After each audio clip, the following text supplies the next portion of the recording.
And we're live. Greetings.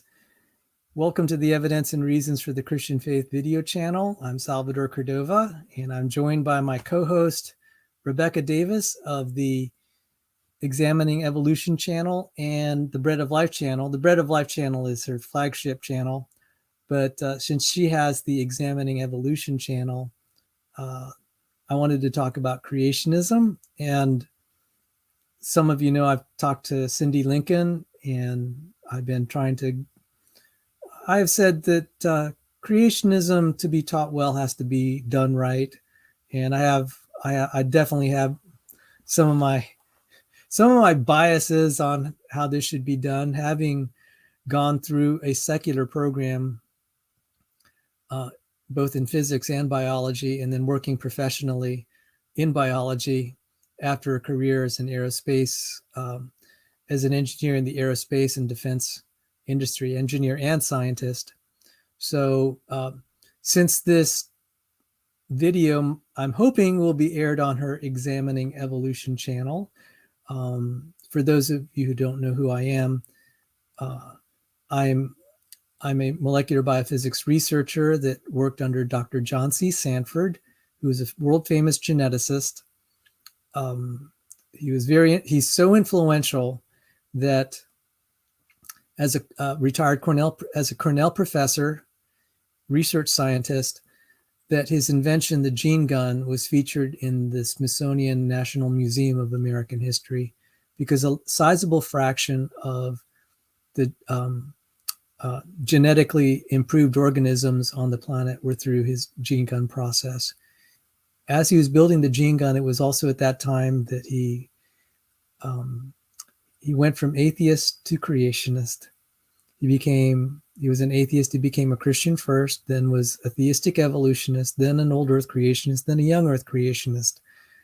That process started at age 39, and this is public knowledge that he and his wife were, having the ordinary problems of family. And he and his wife agreed. They said, let's try to go to church. And he was an atheist. So he had all those science degrees, all those achievements. And somehow the Lord has a way of letting people know, you don't have all the answers. You need God. And God honored him and his wife, humbling themselves before him. He became a Christian. And somewhere along the way, he began to encounter other Christians and say, hey, did you look at biology this way? And so he's presented the book by Michael Behe, Darwin's Black Box. And he said, I didn't even know that there was another viewpoint. I thought evolution was all there was. And then he got presented with the idea of a young earth. And he said, I didn't even know there was a viewpoint like that. And being the good scientist he was, he began to see it. And because he owned the patents to the gene gun, I mean, it was really funny driving through the land and seeing all the crops. I said, I wonder if Dr. Sanford's process made that. He owned the patents. So he was able to use the profits from that invention. And he told me, he said, Sal, I think God helped me have that success so that I could research creation science. And he set up a foundation. Part of the mission is to explore things that are favorable to creation science, but also helpful to biotechnology and medical science. I had the privilege of working for him for 7 years while I took care of my elderly and disabled mother. And so that's a minor miracle. Well, no miracle is minor. I'm sorry, Lord. That was, for many people, they might look that as a minor miracle, but in our lives, the fact that I had that privilege to study creation science and be able to take care of my mother 24/7, that was probably one of the biggest miracles in my life. So, Rebekah, since you're going to be airing this on your channel, I hope, if you'd like to introduce yourself. Well, yep. I'm Rebekah Davis. Like you mentioned, I have a couple of YouTube channels, and one of them. So if this goes on examining evolution, and I think why wouldn't I put it on there? Really, I have always been interested in creationism, and it was a big deal for me with my faith. When I kind of realized, hey, the Bible and this evolution story, they don't really go together. And I was really wrestling with what I had been taught in school. And so, it really kind of took me years to unravel the evolutionary thinking. And I'm still very passionate about kind of just teaching people the truth, even though I don't have a scientific background. I haven't studied a science, in any formal way.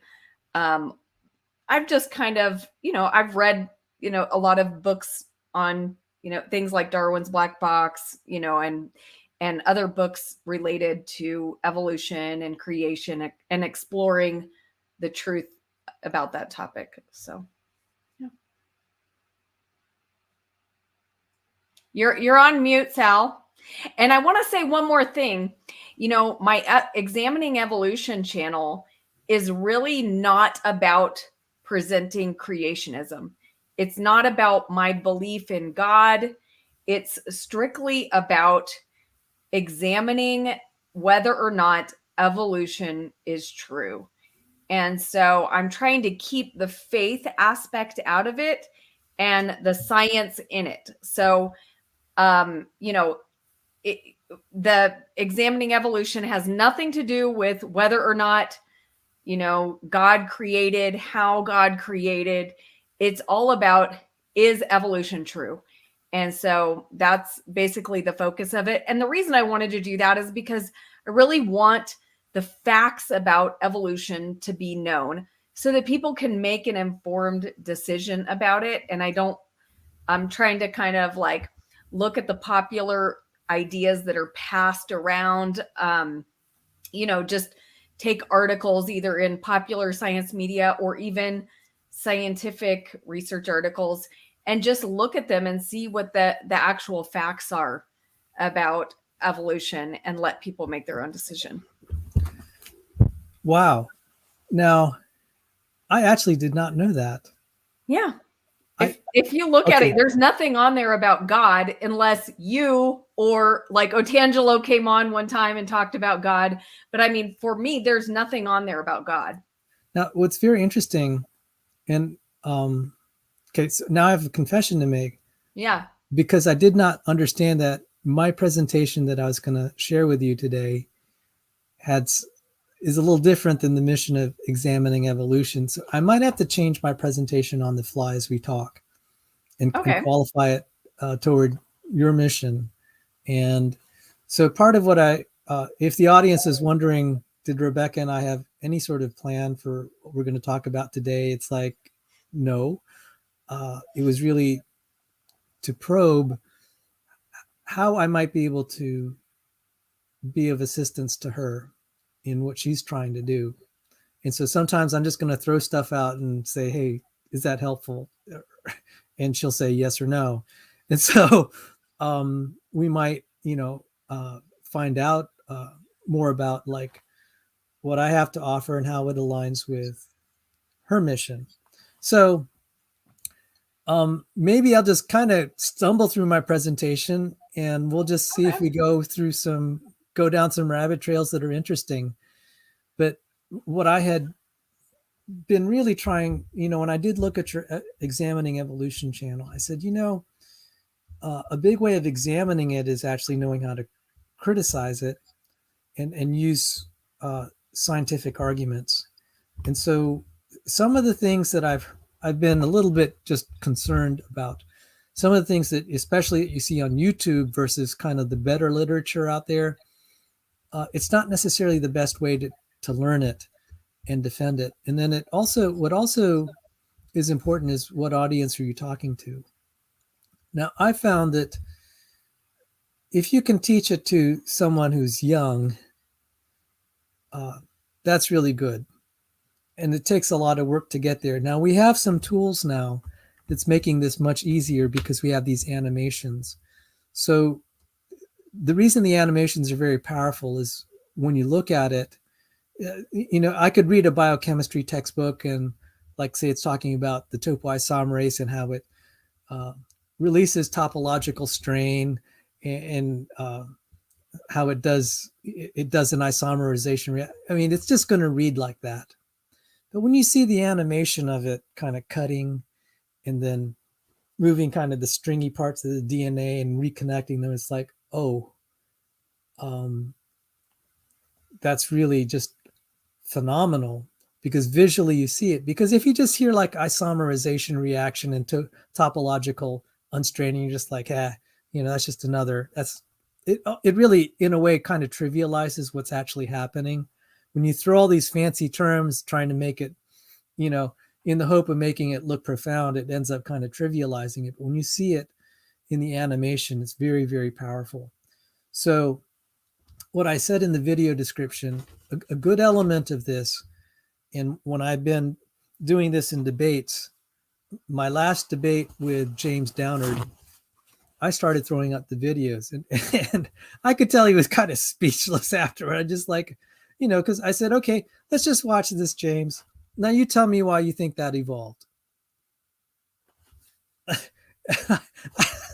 Okay, so if we want to examine evolution, actually, some people have asked me, have been saying, I really want to criticize evolution. Should I take, some guy said, there are 20 books. Should I study those on evolution? I said, no.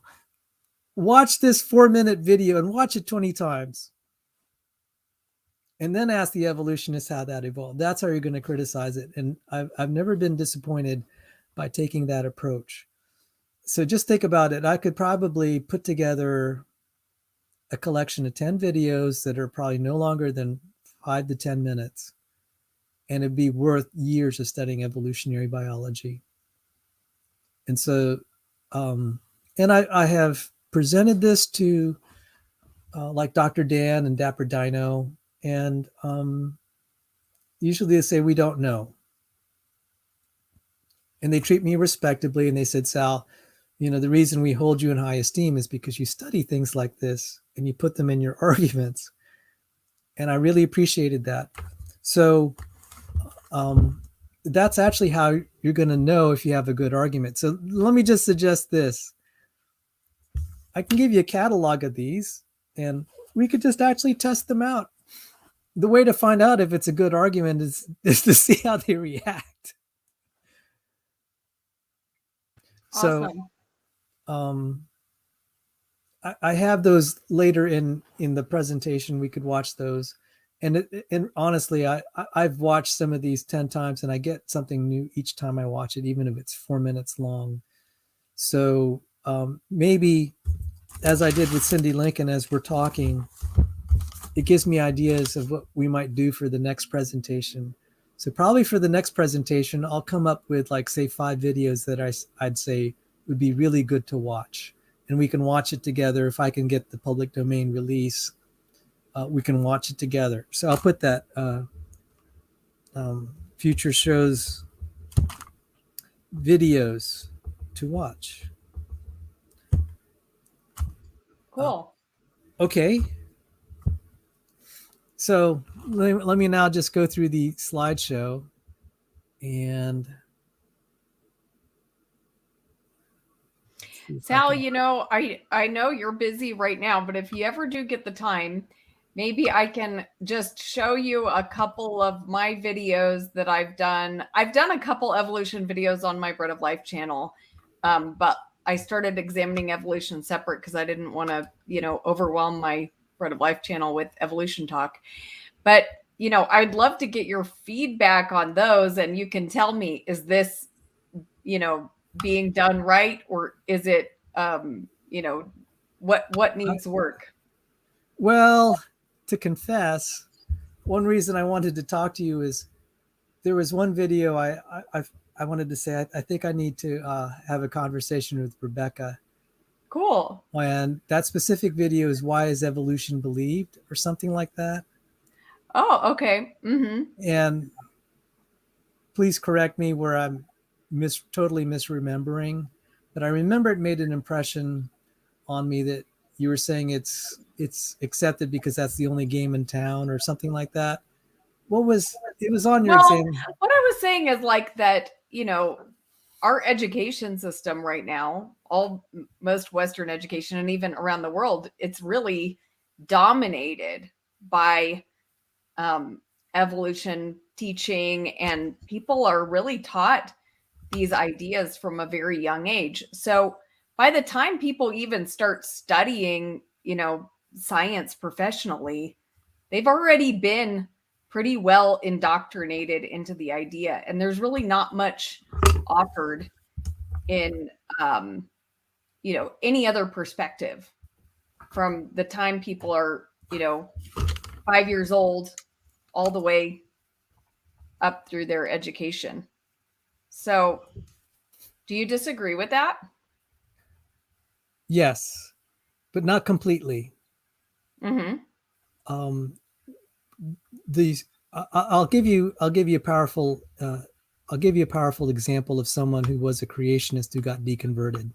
So the thing that is, I think the most telling thing is when we have people that were raised up as creationists and they heard the creationist side all their life till they got to college, and then they got deconstructed or deconverted.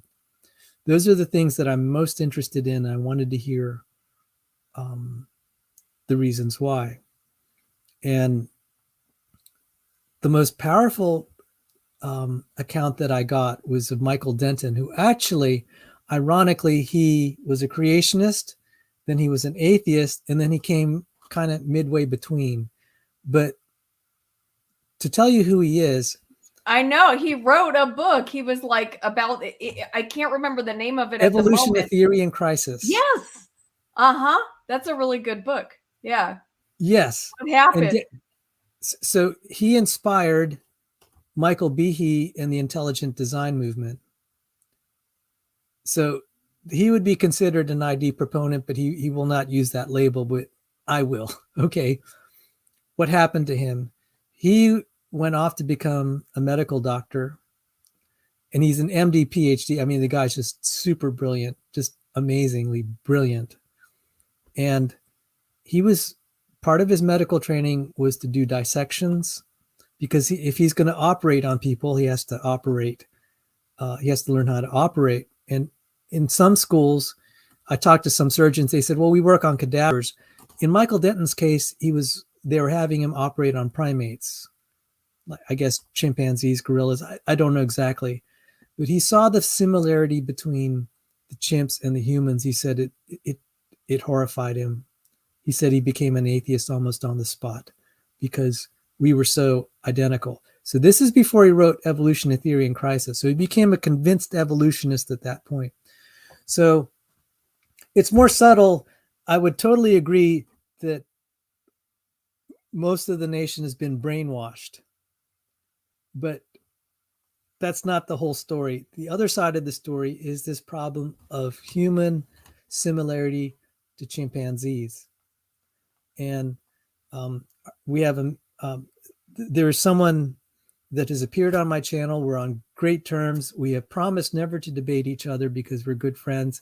She is not a creationist. It's Erika. I call her Gutsick Gibbon. She wrote me a letter. She said, Sal, I'm going to criticize your boss, John Sanford. And I said, hey, that's okay. I've said I don't want to deal with human chimp evolution because I know we're so similar. I see it in the gene browsing. I said, creationists. I told her, I said, Erika, have at it, because I've told creationists not to argue that, not to trivialize, what the creationists will say, we're very different from chimps. I'm like, no, we're not. We're extremely similar. And I'd actually argue the chimpanzees and all these creatures were created so that we could understand ourselves. It's great we don't have to dissect. See, Michael Denton could dissect a primate in order to learn how to operate on humans. There are many gruesome experiments we conduct on mammalian species to understand human biology. That's a gift of God, that these innocent creatures can die in our place and suffer in our place so that we could find healing. And that's a Christian theme. So people say, why would God make creatures so similar to us? I said, wait till you see some of the experiments I've seen. You're going to thank God every day. It's not, we don't have to volunteer each other for these gruesome medical experiments. And now it will make sense. But, creation. So this is kind of like maybe the first pointer I'll give. Don't try. I'd say it's ill-advised to try to criticize evolution by saying we're not that similar to chimps. We are. We're very similar. We're special. That does say in Ecclesiastes, now a Bible verse, men are but beasts. And so, yes, if theologically we believe we're special in God's eyes because of our soul, there's an aspect of it that's very similar to other animals, and we can't deny that. And I think that's God's way of saying, hey, you are mortal after all. And there's a reminder, and it's in God's word, men are but beasts, and it was talking about our mortality. So we are very distinct, but, in our biology is distinct, but not so distinct that we can just totally, say we're that, so different that it's an airtight case. So actually, that was the only Sal, when somebody wants to marry a chimp, I'll believe that we're that similar. I think there's still quite a few differences, but I understand your point. Oh, absolutely. So now this is what I wanted to convey, is also what may be convincing to you. There might be creationists like me that really struggled with it, because this haunted me. So again, Michael Denton's story really resonated with me, because he was a creationist and he's dealing with the chimps. And it really, I guess when he started cutting them apart, he said, it looks too much like a human. He was crushed. But and then he came back around, and how did he get to where he wrote this book? He began to study the difficulty of evolving things. I think that bacterial flagellum that's featured in Michael Behe, I think Denton actually presented that too. And so there are these, how did he come about? I felt that he wanted to be just thorough. He was thinking about it. And, he relates how he is having struggles with atheism. He became more and more atheistic, but then he just examined it. And I guess the facts started to scream at him, as it does to a lot of people who are really, truly open-minded. And so he kind of came not quite full circle back. And I can't go through all the chapters in detail, but a lot of his arguments are kind of, as if you look at a lot of the modern day intelligent design arguments, they have a lot from Michael Denton. And I could tell as I read this, he's very schooled in the literature, and he was reading all the contrary opinions written by evolutionary biologists themselves, not creationists. So that's what I found very compelling, was that his material was not drawn from theological sources or creationist sources. It was drawn from other evolutionists. And that drove him. So let me write that down. Examining evolution, one way to do it effectively is to actually look at what the evolutionary biologists themselves have said, and then try to give it a fair treatment. So, and of course, my favorite quote, and I quoted it earlier today on Bread of Life. In science's pecking order, evolutionary biology lurks somewhere near the bottom, far closer to the pseudoscience of phrenology than to physics. And I think that says it all. That's by Jerry Coyne.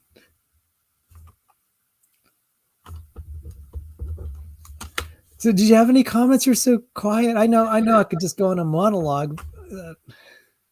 No, I mean, that's, and some of the really strong refutations of evolution that I found come in, books written by people who strongly believe in it.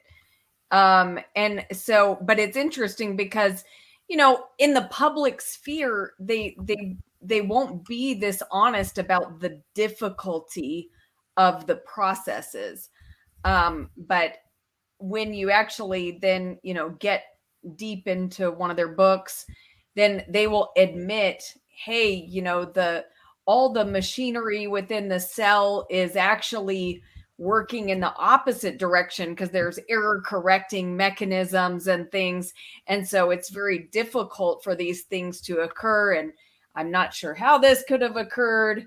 And in fact, they'll even sometimes introduce probability, the probability against it. But of course, they so wholeheartedly believe it that it actually doesn't cause them to question it. It's more like isn't this amazing that this has happened despite all the difficulties? And so, they're presenting the odds against it, but still wholeheartedly believing it. And I'd like, before I move on, I want to thank all of our viewers. Patrick Alexander and Godzilla Freak. And Patrick Alexander, thanks for being on my stream today too. Yeah. So there's and Rebekah will be greeting people if she rebroadcasts this on examining evolution. So now Cornelius Hunter, who's a biophysicist, which is fabulous. There are very few of them. There are very, because it's you have to be good at two fields, biology and physics. And Cornelius Hunter is an ID proponent, and he wrote the book something about Darwin and religion. I forgot what it was, but he was pointing out one of the drivers for evolutionary theory is actually metaphysical. It's not at all scientific, because it actually does fail on many fronts scientifically. So, you asked, let me back up just a bit. You asked about Michael Denton. He believes in universal common ancestry, but he realizes there's something really mysterious, that something like, say, prokaryote could evolve into eukaryote. Now, he didn't say that specifically in his book, but he identified other transitions that were very troubling to him. So even if we hypothetically accept common ancestry, that's an incomplete view of what evolution is, because evolution is supposed to be kind of the natural way that nature will construct complexity. And he was saying Darwinian evolution cannot. He rightly cited the fact Darwinian evolution can't do that. So just trying to go back, revisit your question, what changed his mind. So he's not dismissed universal common ancestry. He has dismissed that it could be random mutation and natural selection. But then Cornelius Hunter, he noticed there's a lot of metaphysical stuff in evolutionary biology, and a lot of the arguments that may not actually be published in present journals, it affected evolutionary thought. And one of the ideas is basically said, if I were God, I wouldn't have built nature this way. And it's actually a very powerful argument. And Darwin himself said this. Let me show you the quote. What a book a devil's chaplain might write on the clumsy, wasteful, blundering, low, and horribly cruel work of nature. What a book a devil's chaplain might write on the clumsy, wasteful, blundering, low, and horribly cruel work of nature. So the more we study nature, there are some pretty cruel things going on. And I could show videos on that if I can find one I can get a copyright release on. But he specifically was bothered by these wasps that were putting their fertilized eggs inside a caterpillar, and it would it would it would these wasp larvae would go and consume the caterpillar while it was alive. And Darwin thought this was just really cruel. And then what it would do is it would start to affect the nervous system of the caterpillar till it went crazy and started like trying to protect the larva that was parasitizing it. It's pretty gruesome when you see it. And so Darwin was saying, what sort of designer would create a world like that? And so it's not really a scientific argument. It's what we call the bad design argument. And it at a gut level, that I know people that were, one guy that was raised a creationist, that bothered him so bad he became an evolutionist. He's studying to be a medical doctor, and I'm just like, okay, whatever, guy.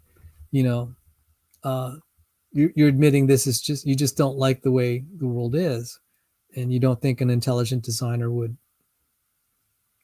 leave us in a world that has all this cruelty. And I'm like, okay, that resonates. By the way, Darwin's daughter died at a young age, I think less than 10. And people that have analyzed his life, historians have suggested that that affected his view. That's why he has a very, kind of this dark view of the universe. And in some of Darwin's other writings, he's saying, I'm an agnostic.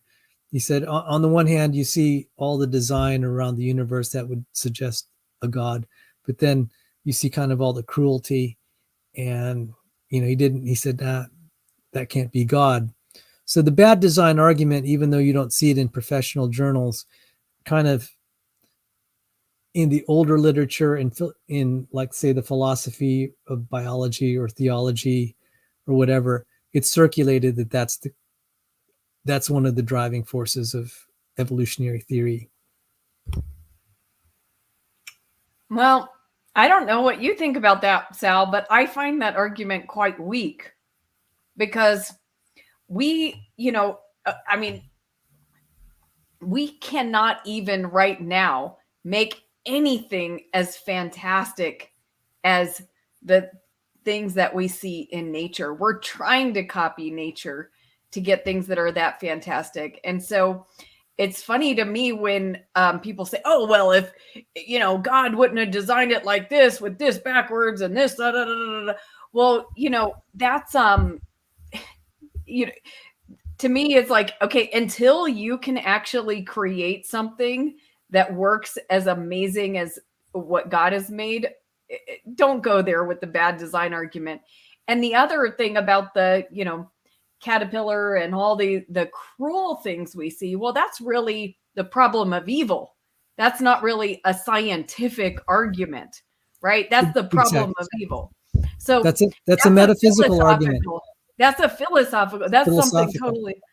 And so let's stick with the science first. If evolution is true, how did it happen, right? And so you've got to get this caterpillar. You've got to get all these capabilities, and that's the problem, is that we haven't shown that can actually happen.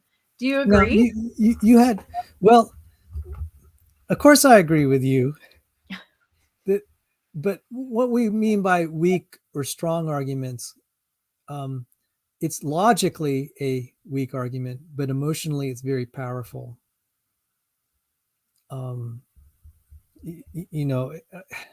I can't imagine what it'd be like to lose a daughter, and you're like, God, where are you? That just hits people. A lot of people will either get stronger in their faith when they go through a trauma, or they'll start to lose it. And I'm totally there. And like I said, that's the problem of evil. And that does have a lot to do with emotions. None of that has anything to do with the science. And we're trying to figure out, is evolution a good scientific theory? Is there something behind this that would cause us to put our trust in that as our origin story, right? Whether or not you have faith in God, that's a totally separate issue. If you're mad at God about something, or you can't believe in God for some reason, okay, that's something totally separate from, is evolution true? Is that what you should believe? So, again, I was just trying to amend that video. You said, why is evolution believed? It's not really for the logical or the scientific. What Cornelius Hunter found was there's a big component of this idea that if I were God, I wouldn't do it that way. And since it's done this way, there must not be a God, or there must not be a designer, which basically is, again, what you said is kind of the philosophical, emotional reaction. That's one. And then the other thing is this whole thing about similarity. We can argue how strong or weak it is, but I could tell you, me as being a creationist, it was a big stumbling block. And I had to suffer through graduate level classes. And one thing that you'll hear evolutionary arguments that say we have shared errors with chimpanzees and primates. When I was in graduate school, I could see those. I could absolutely see those. Some of them I don't believe are actually shared errors. They're misinterpreted as errors when they're not. They're actually functional systems. I specifically, in one of John Sanford's book, I did part of the research on the so-called the Lu elements repeats, which is about 11% of the genome. And I think there's good evidence that the evolutionary biologists have misinterpreted the Lu repeats in general. But there have been some pseudogenes, or what we call compromised introns, that I saw that look shared across species. And I said, okay, that would superficially support universal common ancestry, because it just looks like a tremendous coincidence. So like when they have these paternity tests, I don't know if you ever saw the Maury show, where they bring this couple on and there's questions about whether this guy's the daddy or not. And at the end of the show, Maury will say, "You are the father," or "You are not the father." And then either the guy or girl starts celebrating because they prove their point. And it's really kind of pathetic. And you hear the crowd cheering or wailing or booing. And again, it's because there's shared errors between the father and the child that are noticeable.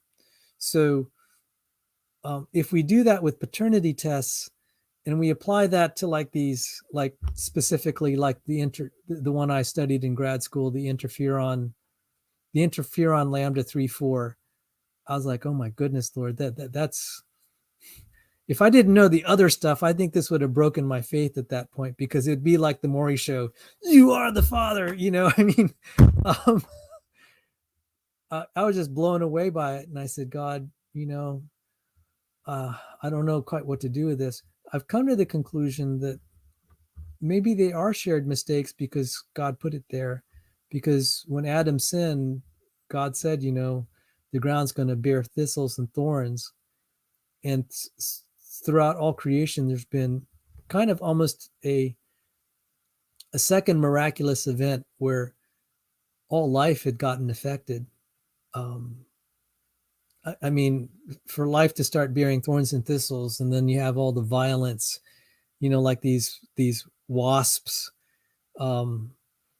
invading the caterpillar, and all the, it says in Isaiah that the lions and lambs will lie together. Maybe the original design wasn't for there to be all this carnivorism and predation. And so I do think I'm willing to accept the possibility of shared errors. So I'm just saying, if we want to reach out to people that are struggling, and I'm not saying the hardened evolutionists, let's say the someone who would be like me, that's just on the fence, and I'm just about ready to be pushed off the fence and just walk away from the Christian faith. Those are the people that are really deeply on my heart. And, I want to say, hey, I get it. I've been there. I have the emotional things where I don't like seeing all the, suffering in the world. Maybe that's not a good logical argument, but it does hit down in the heart. And then I see the similarity, and then I see a few shared errors. Bless you. Thank you. So how do you know which ones would you say are indeed shared errors, and which ones do you think they're presenting as shared errors, but they're not really errors? Now, the only ones that I know of are a few pseudogenes. There may be more. And like I said, specifically the interferon lambda 3/4. And it's funny that I would just say that, because to study even one will take like 1 or 2 days just to know that some of the literature. And we're not even talking about the guys who do all the lab experiments to uncover all this. So there are probably a few more out there that people can find. And so one thing I said in the video description, how can we have a productive conversation with people like Dapper Dino, Dr. Dan, Erika? Yeah. Who are my 3 best evolutionary friends. So guys, if you're listening there, I shout out to you guys right now. They would be the best ones to ask about shared errors, but I'll tell you the ones that I think they would put on the table that I'm going to contest, because we don't know. One of them I mentioned is the ALU elements, which is about 10% of the genome. The other would be any of the signs and lines. Anything that, I'll tell you the easy way to say it. Repetitive elements. Repetitive elements. Okay. That'll cover a huge amount right there. That'll include everything I said with all the technical terms. I think they may have a case with pseudogenes, which are about 2% of the human genome. So, so all this to say, it's, the reason I think it's important that creationists hear this is because you're going to see it in college, and you might get shocked when you start doing gene browsing. When you start to see genes that are identical 100% between chimps and humans, you'll have that Maury moment. It's like, oh no, he's the daddy, which would be some common ancestor. So, yeah, I think the take-home message is take the opposing side very seriously. In terms, I mean, they have, as you say, we could give them a mountain of evidence that says this. Look at all this complexity; it didn't naturally evolve. Mm-hmm. And they'll come back and say, well, we look at all the evidence for common ancestry. So there's a subtlety here. What Michael Denton and Michael Behe have done is say, let's accept common ancestry as a given. That still doesn't mean it happened naturally. Now, okay. Yeah. So common ancestry is not the same thing as when they say evolution, because evolution is such a amorphous word. They can make it to mean anything. So don't get trapped into them saying, oh, we proved, given good evidence of common ancestry, but that doesn't explain the complexity. So I interrupted you, Rebekah. No, that's one of the sources of my frustration when I'm talking to people who believe in evolution is that, when presented with the evidence, like, okay, Tolpois, Summerace, and, all, and like, okay, DNA, how could it have ever formed? And I was just listening to a debate. You were moderating the debate between Erika and LPP.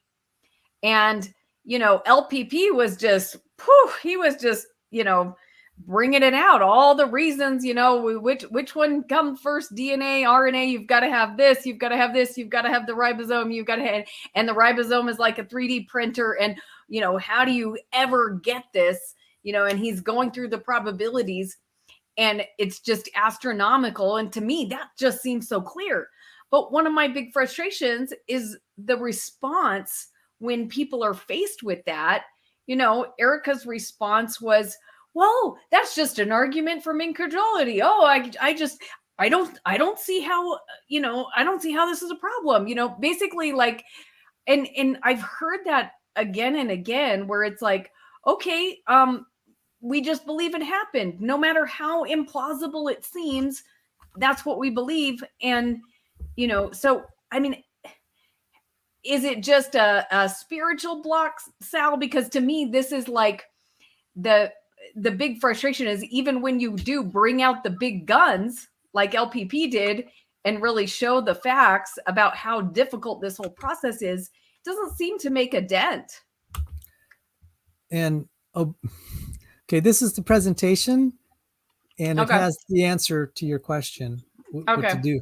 Well, I answer it with another question, which can be sometimes frustrating, but anyway, this is a race car driver from my own hometown here in Woodbridge, Brandon Brown. Anyway, so I'm going to focus on your question with Erika. See, I was wondering why you said you watched the debate with me in it. And I'm like, I don't, Erika and I don't debate each other. So it was the one I moderated. You were moderating. Yeah. Okay. But I think I wrote to you at the beginning of it, which I didn't realize it was just you moderating, Yeah. I just saw your face on there. Yeah. It's one of these things, it's like kind of sometimes when you really like someone, you don't want to bring up topics that you know are going to cause conflict. And Erika's such a sweetheart. And it's like, yeah. Well, earlier today, you wouldn't imagine me just tearing into to her like I did to the other guys today. See, I just, Erika's just such a sweetheart. But you're saying, what happens when it's all presented? The first thing is, I'll mention just briefly, if I didn't have that kind of personal liking of someone, but I was there to really just, butt heads and challenge, I'd say it's not an argument from incredulity. It's an argument by contradiction. If I said, I don't know how a tornado going through a junkyard can assemble a 747, that sounds like an argument from incredulity because you said, I don't know. The more forceful way to say it, it's an argument by contradiction. We do not expect a tornado to go through a junkyard and assemble a 747. So the complexity that, so when Erika says argument from incredulity, you can counter and say, no, it's an argument by contradiction. We don't expect this. We don't see it. Not only do we not expect it, we don't see it happen under any laboratory conditions. We don't see ribosomes spontaneously form. And I know you read The Stairway to Life, and you sent me that really nice phone text. I said, hey, Sal, you're in the acknowledgement section. I was very flattered that you saw my name there. But that book outlined it from just pure chemistry. Say, this reaction does not happen. It's not expected to happen. And the only way we get it to happen is we have to build all these machines with great difficulty, and we can maybe make something like, say, 100 nucleotides long compared to a genome that's like 3 billion nucleotides. I mean, when you actually go and Change Tan and Rob Stadler were saying, okay, we have to get the molecule oriented the right way. We have to prevent all these grooves. We have to protect them. Then just before we connect the two, we have to unprotect them. And after they connect, we reprotect all the ends. And just like, this has to be there. This has to be there. That's an argument by contradiction that it doesn't happen in a prebiotic soup. That's not incredulity. We know this because we experience how difficult it is to build. It's not that we said, oh, we just give up. So that's what I challenge. If someone said that to me, and I've had to correct people about that, and they keep saying, right after I tell them it's not an argument from incredulity, it's argument by contradiction. And they'll go right back the next minute and say, no, it's incredulity. I was just like, at that point, let's just move on. We're not going to agree. But let me just put the crux of the matter here. I had a discussion. I debated Matt Dillahunty, and there he is. His partner on the show is Tracy Harris. She was an evangelical Christian at one time. She'd studied a lot of apologetics literature and then deconverted. So I'm always very interested in that when someone was raised in a Christian home and they deconvert. And what I did, let me see if I have it here. I read this passage. I called up the Atheist Experience and I said, I want to talk to her. I was naive enough to think, this is why I'm very cynical in my interaction with anti-theists. Not atheists in general, but specifically anti-theist. I thought she was going to be reasonable. And I said, okay, I'm just going to ask. And I showed her this passage. And it's from John 9. And this is the story of the blind man. And I'll just read it because I want to honor the Lord and Savior here. And it says, as he passed by, he saw a blind man from birth. And his disciples asked him, Rabbi, who sinned, this man or his parents, that he was born blind? Jesus answered, it was not that this man sinned or his parents, but that the works of God might be displayed in him. We must work the works of him who sent me while it is day. Night is coming when no one can work. As long as I am in the world, I am the light of the world. Having said these things, he spit on the ground and made mud with the saliva. Then he anointed the man's eyes with the mud and said to him, go, wash in the pool of Siloam, which means sent. So he went and washed and came back seeing. Now, I know we are on a examining evolution channel and we're talking about science. So whether you accept that passage or not, and I presented the same passage to Matt Dillahunty and he didn't understand what I was asking. I asked him the same question I asked Tracy. I said, okay, let's say hypothetically you were that blind man. Someone, and the, get this, is he's a blind beggar. He doesn't know where his next meal is going to come from. Just close your eyes for a moment and just try to imagine what it's like to just be sitting at a street corner and you can't see. You can hear people walking by and all you do is just you extend your hand and you start begging and you hope someone will have compassion to give you something that day. What are your prospects in the ancient world to have a future of any level of comfort? Yeah.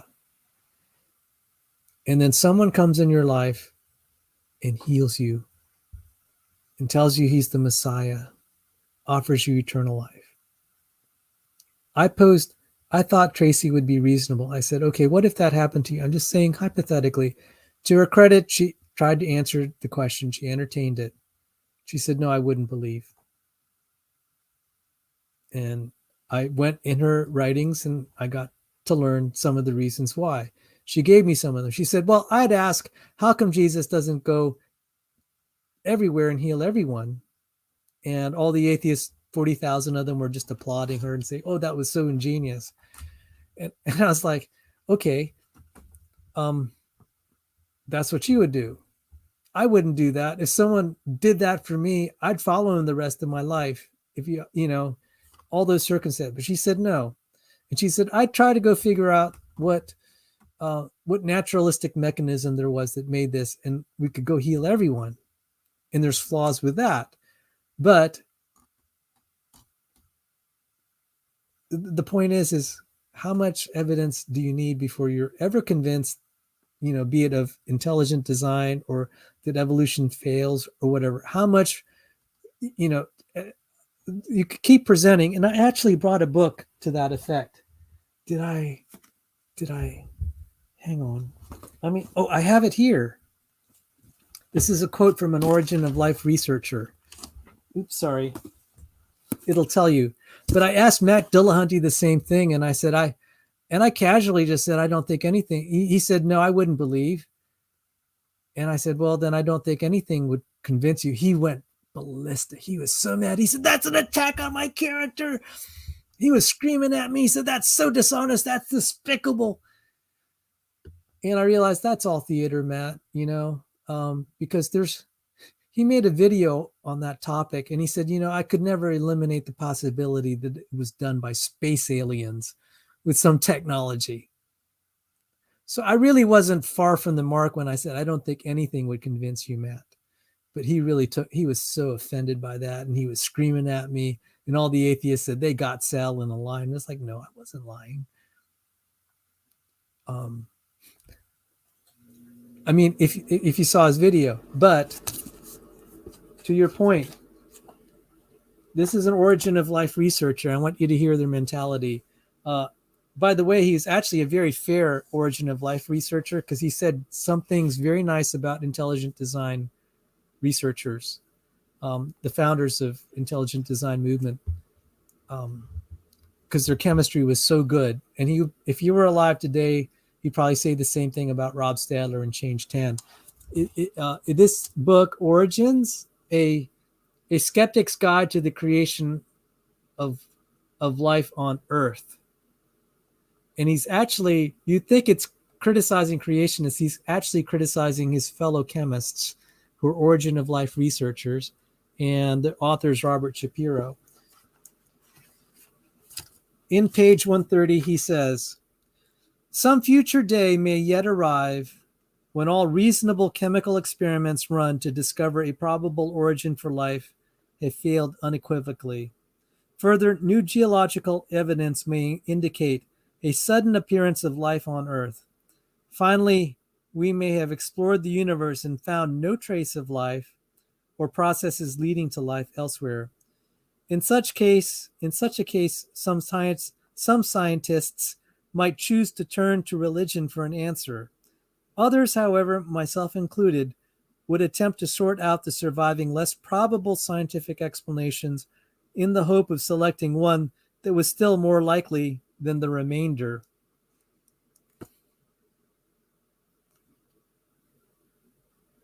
So maybe that was a long answer to how can we just throw all that and people will just shrug it off?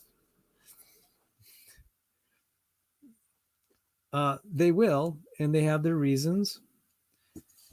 And, you know, I guess when it boils down to it, I guess we can try to understand, but ultimately we're just kind of responsible for ourselves. I've kind of given up trying to run other people's lives. Do you think that sort of answered your question? Not in the most direct way, but yeah, I guess it's the best answer you can give because I mean, it's a bizarre thing to me that like when people cannot see things that are, I mean, seem so clear to me. So as much as they, say, oh, I am open to God and everything like that, it seems that in some way they are closed. Well, that's why I posed that question. I wanted to find out how closed they were. I really thought Tracy would say, I'd believe if Jesus healed me of blindness. And I was actually shocked. And that really opened my eyes, my spiritual eyes, so to speak, to how hard their heart is. That a miracle of that magnitude would not persuade them. And so that told me, okay, it's going to be pointless if I throw all this origin of life stuff, if I throw all the criticisms of evolution. It's not going to persuade them that abiogenesis theory is bankrupt and evolutionary theory is bankrupt, no matter how much, because as you said earlier today on the Bread of Life channel, the atheists need evolutionary theory because what are your alternatives?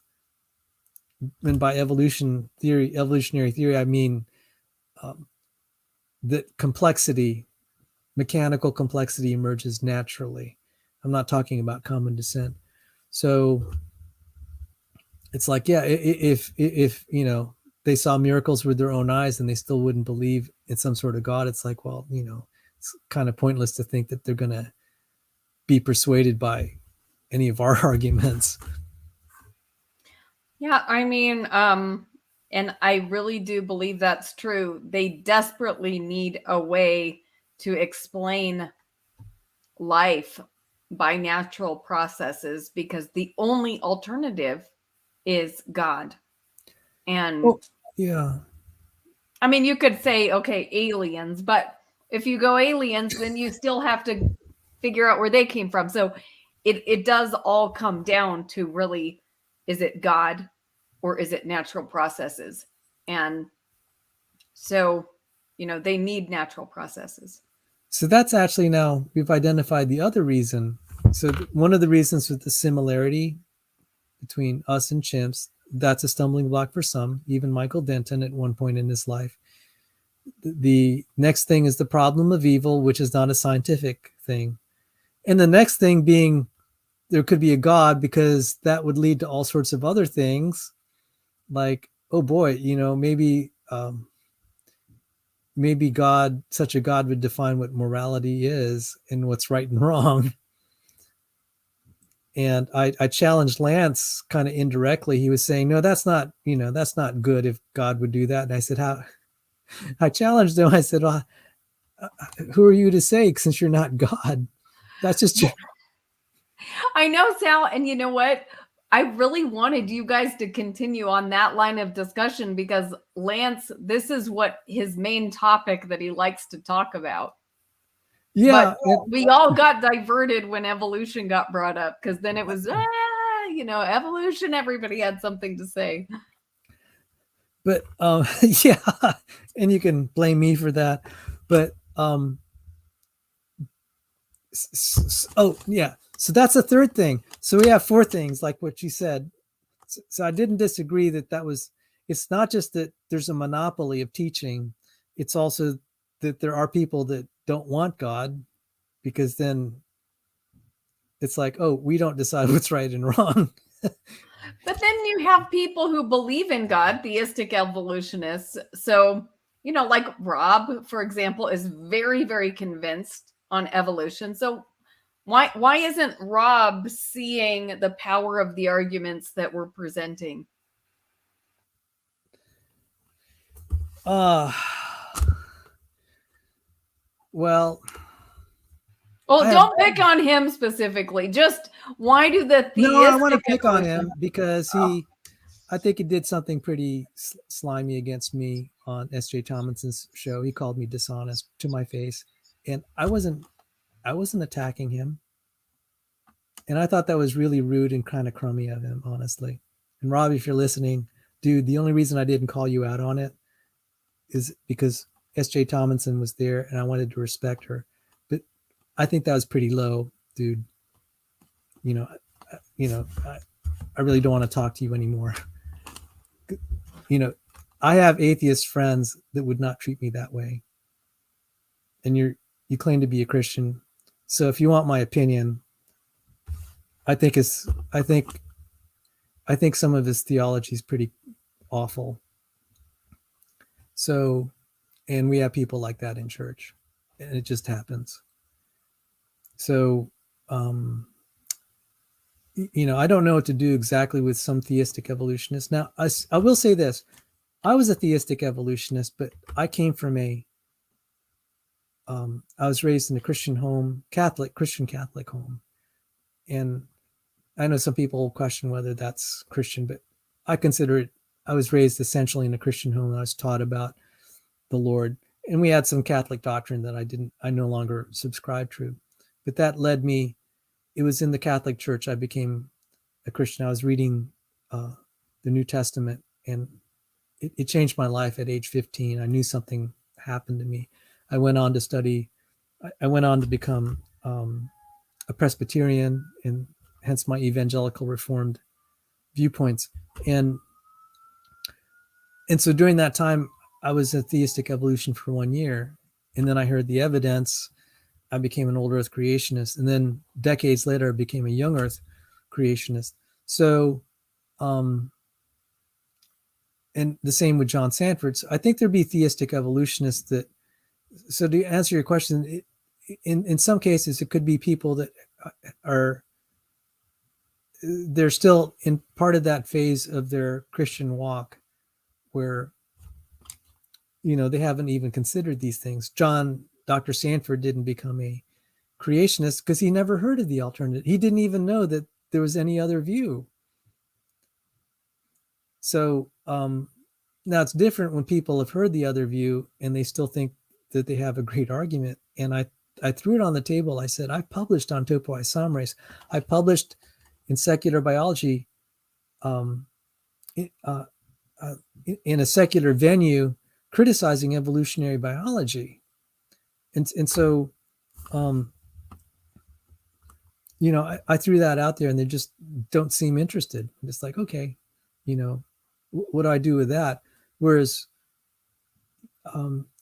someone like theistic evolutionists that I was, or John Sanford, when we heard arguments like that, we were very interested right away. We weren't quick to defend evolutionary theory. So, yeah, I don't, you'd have to ask them why, but I gave some evidence. I'd say, hey, Rob, what do you think about the nuclear import-export complexes between eukaryotes and prokaryotes? How can you say that this is well established? Because you can ask evolutionary biologists themselves and they'll say, you'll get just like blank stares. Like, we don't know what to do with this. So, it's one thing to say you believe it, but then to say that it's proven fact and you, and if I ask just a few probing questions, I'll realize quickly, no, you accept it because it's a matter of faith to you, or it's your hermeneutic or whatever. He has what I call the Ugaritic hermeneutic. But it's not based on any experimental evidence like gravity. So Dave on your channel today earlier said, do you believe in gravity? I said, evolution's more proven than gravity. I was just like rolling my eyes. I said, what I should have, if I had time to say, I said, Dave, why do you believe it? That would have been a very effective response. Why do you believe it? And then he'll say, well, because, it's all based on that, all science is based on that, or all biology. And I'll say, how do you know that? Did you just take people's word for it? Do you actually know that from experience? Can you defend evolutionary theory if I ask you some questions, how this or that evolved? And they'll say, well, it's not off the top of my head. I would expect them to say that. And I'll say, well, see, you just accept it by faith. It's not that you actually know that a eukaryote evolved from a prokaryote. That would have been a way to, gently confront him, but he kind of caught me off guard when he said, oh, what you said is just false. That just got under my skin. I said, I want to fight now. So, well, honestly, it wouldn't have made a dent anyway even if you presented him with, oh, well, you don't know this, you accept it on faith. That would be true, but the mentality is for so many people that they feel like they've got the whole like scientific community absolutely backing up and all the scientific evidence behind them. Like they're like coming in like Superman. So even if they don't know the answer, well, they believe with all their heart that the answer is there and that the evidence is there. So, it probably wouldn't have gone anywhere even if you had said that, Well, it's funny. I've done this for so long. I don't expect them to be persuaded. And I do use this proverb sometimes, and I'm not trying to be too mean, but just from experience, it says, correct a fool and he'll hate you. And there've been people I've debated for 20 years, and it seemed like every year they hated me more and more. I said, hey, I thought you'd be glad to hear I went to school. And they're just, for 20 years. So like the first time I debated them, I didn't have any biology, or I didn't have my graduate degree in physics. I got the graduate degree in physics. They started to hate me a little bit more. Then I started studying biology and I started working for a famous geneticist. Boy, they really went off. I thought, guys, you'd be happy that I learned something. And now that I'm published, I'm sure they really hate me even more. So, I guess that's why I'm pretty cynical. And that's why I need someone who's so sweet and kind like you to kind of keep me from being too mean to them. So, Thank you, Sal. oh yeah, I was saying, Lord, thank you for Rebekah. She's making me behave myself. so, so we talked about why they're just gonna be a certain way, and I think they're just really committed to finding any explanation but a designer, whatever those reasons are. Some of them just don't want to kneel to God. Others like, well, I want to be able to understand. I want to have an explanation that I can understand, because it's scary to to appeal to something you'll never explain. And there are any other number of reasons. So, um, you know, I just have, I can't psychoanalyze or soul analyze everything. And I just say, I'll just state the facts. That's all I can do. But someone did point out, they said, well, look at the Pharisees. Jesus is working miracles right in their eye, in front of them, just like that blind man.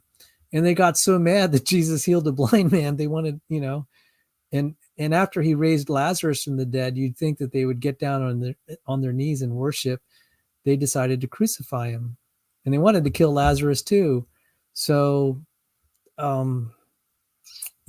think the New Testament has sort of told us where people's hearts are.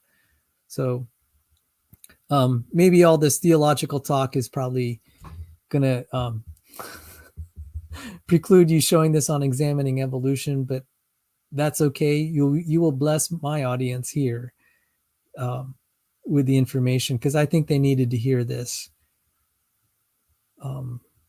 So let me see if let me just go through some more of my slides, and we will,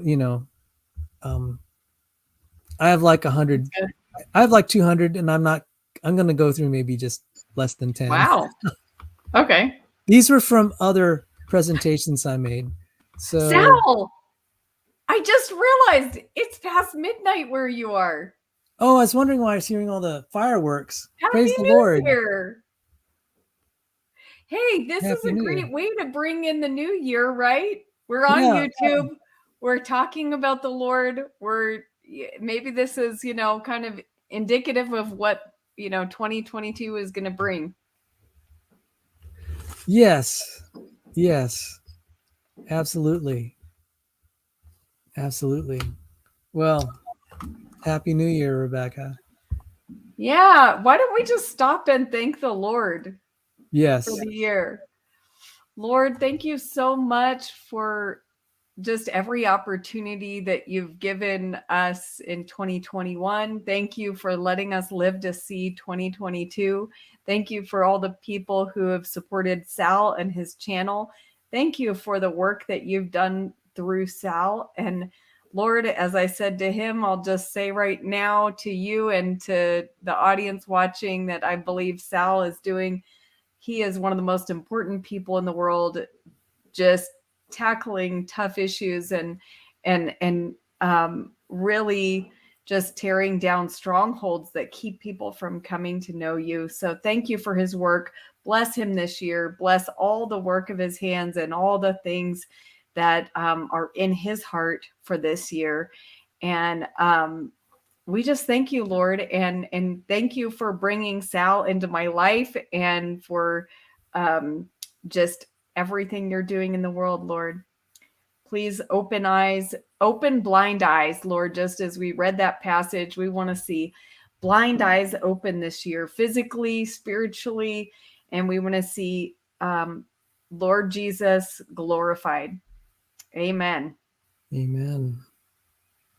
It's amazing. One thing that kept me in the Christian faith was Charles Duke's testimony. He prayed over a blind girl and she got healed. You were telling me about that. That's awesome. And I want to tell you, this is really sobering. I shared this when I was speaking with Tracy Harris, and I was asking her about the blind being healed in front of 40,000 atheists. Not a single one seemed interested at all in that story. And it was a little bit, it was pretty demoralizing. I said, so you're wanting evidence of God. You're not even wanting to look. You're just so sure that he's not there. You hear an account like that by a credible witness and they close. But may the Lord open, my heart is for the Christians that are on the fence. I'm discipling a young man right now, and he's wanting to be a creation researcher. And I'm just so thrilled that I see at least one young guy that he's been trained up right and he's studying this stuff, and it's holding him in the faith. So it's beautiful. So may your prayer be answered. So I have this. These were from like 3 different debates that were 2 hours long each. So that's why there's like a bazillion slides, and I won't go through all of them, obviously. I said there's a difference between intelligent design and creationism. One way to frame it is, if you believe in creationism, if you believe in creation, you automatically believe in intelligent design. But the converse isn't true. You can be like Michael Behe, who believes in common descent, which is we call one form of evolution, but also believe in intelligent design. And I've said that arguing creation is, I'd say arguing intelligent design is easy by comparison to arguing young earth creationism. So definitely. Mm-hmm. Oh, I'm glad you, because I think some people don't realize just how hard it is to argue.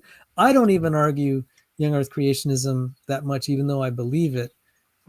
So we were talking about having productive conversations with people like Dapper Dino, Dr. Dan, Erika, and she has a friend who's a geologist.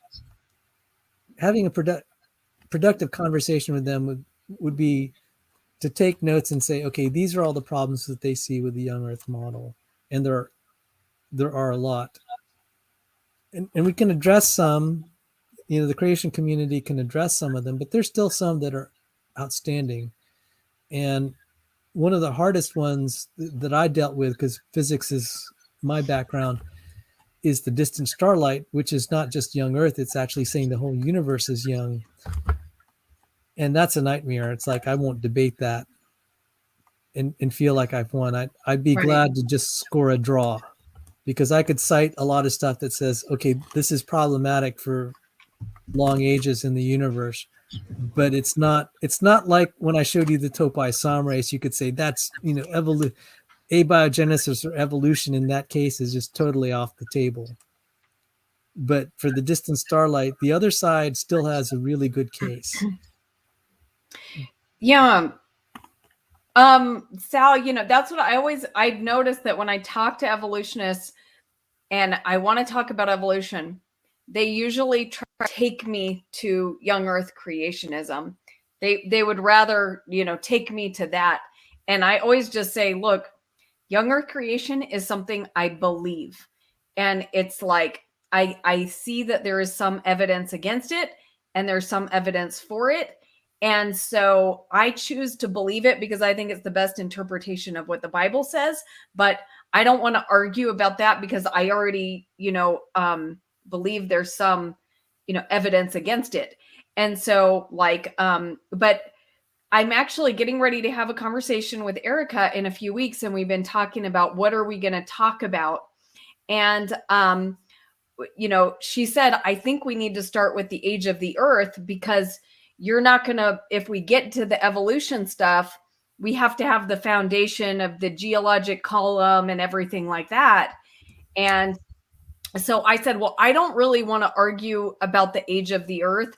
I'd rather give you the age of the globe. Like I don't accept the geologic column, but I will give you the age of the globe as, 4 billion years, or, and I don't want to argue with that because there's too many different fields that we would have to go to, and they're not your area of expertise and they're not mine. So that would just take too long.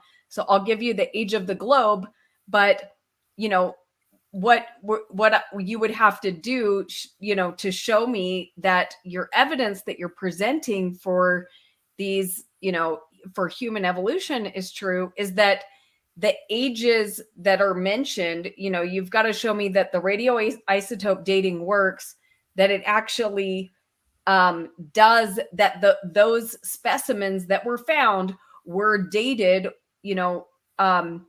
in a way that we can be sure, and the things are not massaged. I have to no, so we're going to kind of start, I think, with radioisotope dating. So do you, okay, so there are a couple ways to approach this. Mm-hmm. Now, I'd gone to secular schools, so there was no discussion except the professor teaching me and I accepting it. Mm-hmm. And that's that's actually a great way. I wouldn't. There are many times I just want to say these creationists who are on the YouTube arguing, go to a secular school and see what it's like to sit in a classroom and be taught by an evolutionist who's your biology professor. You'll have a different perspective on how to deal with this. So the first thing is you could look, I mean, if it's totally one way where Erika's teaching you, that's perfectly legitimate way to learn. And Dr. Sanford didn't send me to Dinosaur Adventureland. He sent me to the NIH, and I sat under the feet of practically all my professors. I'm pretty sure believed in evolution. And one of them was a top tier evolutionary biologist. And so I just sat there and learned. That's where I learned about the pseudogenes. And I said, that really did stump me. And you can ask Erika about the pseudogenes. So you can have one mode where you're just going to learn and hear her side. And that's going to be valuable, because one thing I realized is when you can demonstrate you understand what someone's position is, they'll respect you a little more. And I've had Dr. Dan on this channel. Actually, I've had Erika on this channel. It's very interesting. I said, Erika, you teach me how you do phylogeny, how you do your trees, and I'll show you how I do mine. That was a beautiful discussion. It probably bored most of my audience to death because it was really technical. And then I had one with Dr. Dan. I said, Dr. Dan, you teach me how to do this. You teach me how you teach evolutionary biology in your science class. You see, then there was no pressure on me at that point. I said, I'm here to learn. You know, I'm a creationist, but why don't you teach me like you're teaching your students? And he started showing me all the slides. And Emery Moyna, who's a graduate student, who's a creationist graduate student, I keep saying, I think he's going to graduate the top of his class too. Praise God. He looked at Dr. Dan's lecture to me and said, that was really good, Dr. Dan. So you can look at it that way, that if she's the one who wants to teach you about this, I would actually take it as an opportunity and say, Erika, you got the floor, and you just teach me whatever you know, and you teach me what converted you from being a young earth creationist and old to an evolutionist. Wait, she was a young earth creationist? Yeah. Really? Okay, why don't you ask her if she was? Okay. Because she has a story of her deconversion that she posted publicly. And Erika, forgive me if I'm misremembering. I'm getting kind of forgetful in my old age. So, but that's the way I remember it, Erika. So you'll have to set the record straight when you talk to Rebekah. So I think she told me she was a theistic evolutionist for years, and then she deconverted because of the problem of evil. Yeah. So, yeah, like I said, there are things that can influence us that are not purely scientific, and problem of evil affects people's Christianity, but then it spills over into their acceptance of evolutionary theory. So, I think you can consider that as an option. Say, Erika, just teach me, because I've actually pondered having her on this channel and saying, Erika, you just tell me everything, why you believe this, and I'll just take notes. I'm here to listen, and you educate me, Now that will put me in a difficult position because she's also criticizing some things that my boss has written, my former boss. And he and I are still colleagues and we work together. So it would put me in a little bit of a funny position if I did host her, given all the negative things he said about John Sanford. But so that's one option. I would highly recommend that, because you would have the chance to experience what it was like to be any one of the creationist researchers having to go through secular school, where you just sit through a lecture like that and you have to chew on it.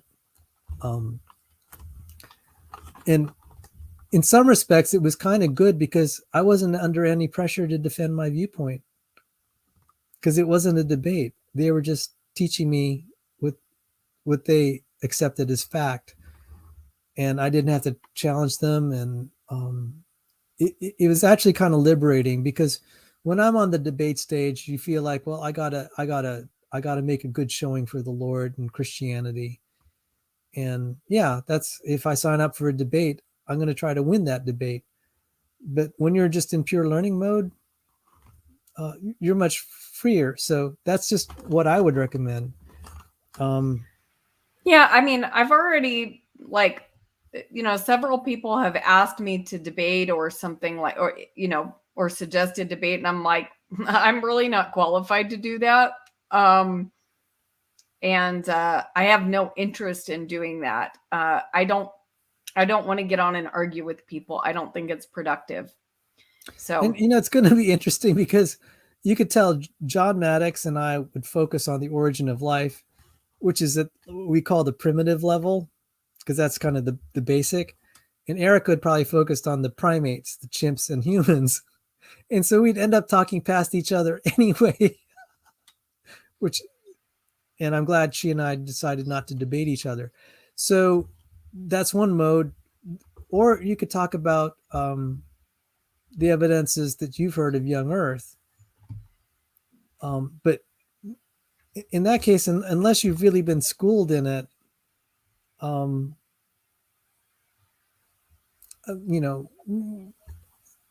I don't know that she would necessarily, especially if she was, after all, a young Earth creationist. She's probably heard as much as you have. And so that's just something to consider. So let's just revisit that topic a little later if we have time. But we can move on from here. You asked me about radiometric dating. There are severe problems in the young Earth community. People don't like me saying that, but I'm just like, well, it's not like it's not known. And I was at a young Earth conference where we had a good number of the top creationist researchers in one room. It was the 2012 Creation Biology Conference in Purcellville, Virginia, at Patrick Henry University. And right there, someone said, yeah, some aspects of radiometric dating show that it's unreliable, but then there are other parts that are still problematic for young Earth. And one of them is the absence of intermediate age isotopes, intermediate rate isotopes.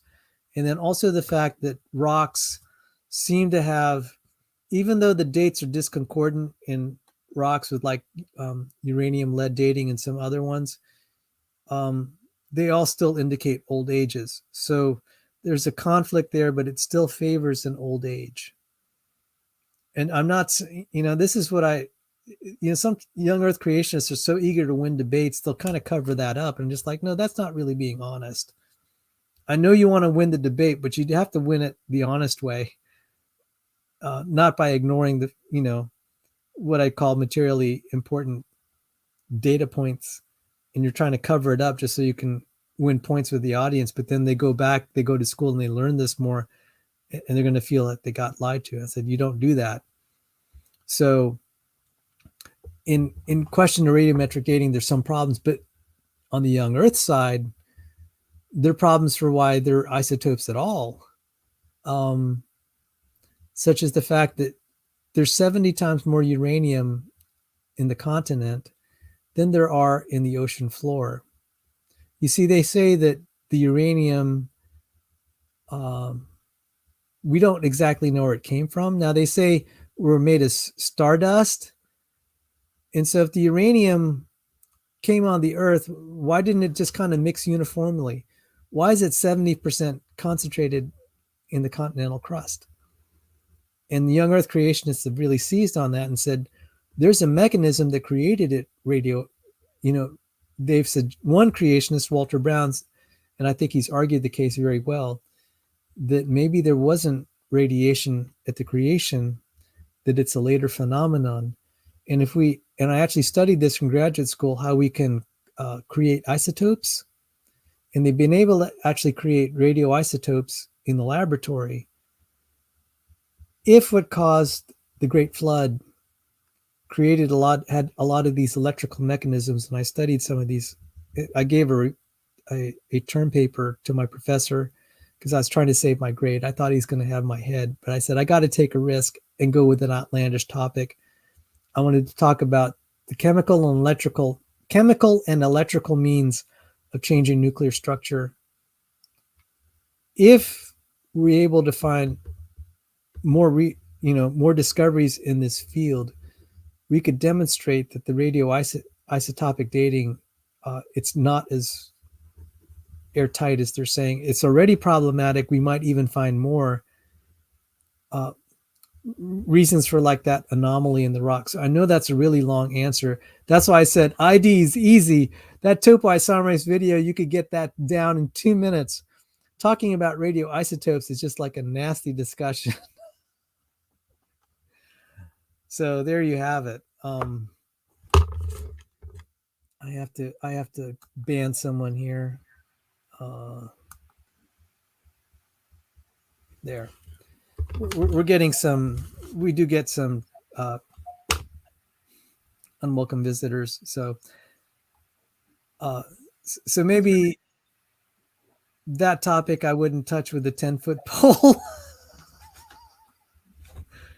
Even I would not feel comfortable talking about it. And I did research reports on this, and that's when I realized I think I'd rather kind of go for the easy stuff, which is ID.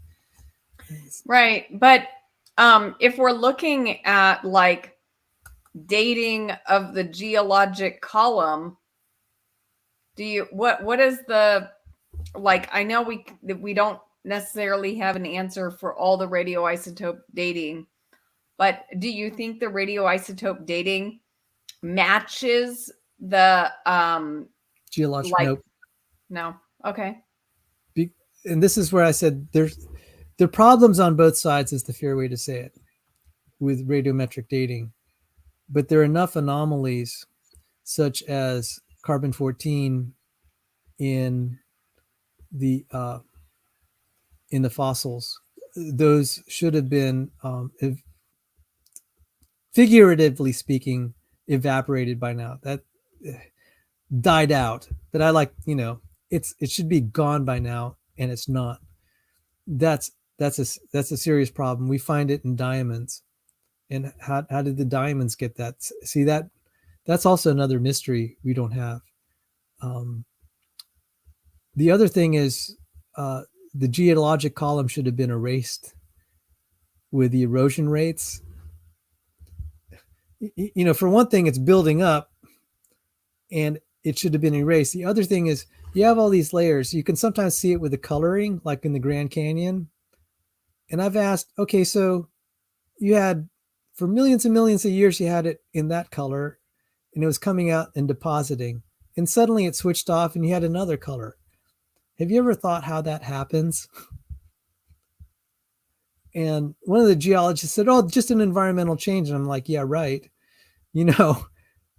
That's such a vague answer. Why don't you give some mechanistic explanations? Did you have a mountain of one color and then that eroded and made that color, and then the other mountain was another color and that eroded? And how do you time that? I just thought about, they don't answer that. There are other things like with, you'll see that the layers are kind of like almost like a sandwich, that sometimes you see it bent differently altogether. Have you ever seen those pictures? Let me see if I could find a picture here. and I'll share it with you, because Yeah, I know what you're talking about. that means it had to be laid down over all these years, and then suddenly some way it gets bent. The difficulty of bending it, if you ever tried to, hypothetically, thought experiment, try to bend a brick, it's going to shatter.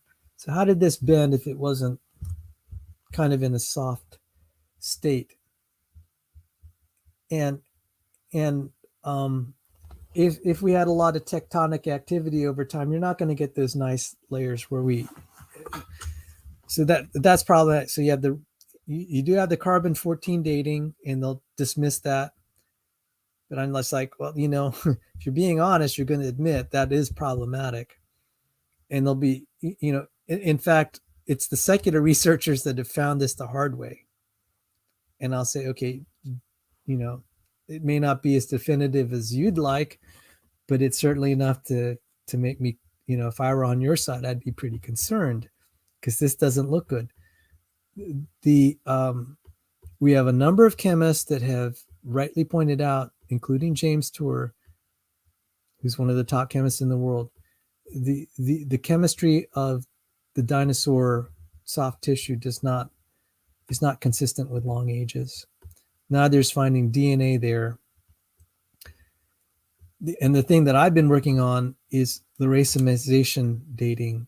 The amino acids in the proteins, or we would also call free amino acids that are just floating around, they're almost 100% left-handed in living creatures. When the creature dies, it slowly starts to turn to a mix of 50-50 right and left. And you can, there is a point in I didn't have a chance to explain this to Erika. God bless her. She did watch my video presentation with an organic chemist, Dr. James Carter. And she said, well, it's not reliable. I said, I didn't have the chance to respond and say, Erika, even if there's a change of a factor of 60 where you could somehow hypothetically slow down the process by a factor of 60. So that means if it's going to decay in, say, 10,000 years, it might take 600,000, but it doesn't matter when you have something that's all the way down in the Cambrian, 500 million.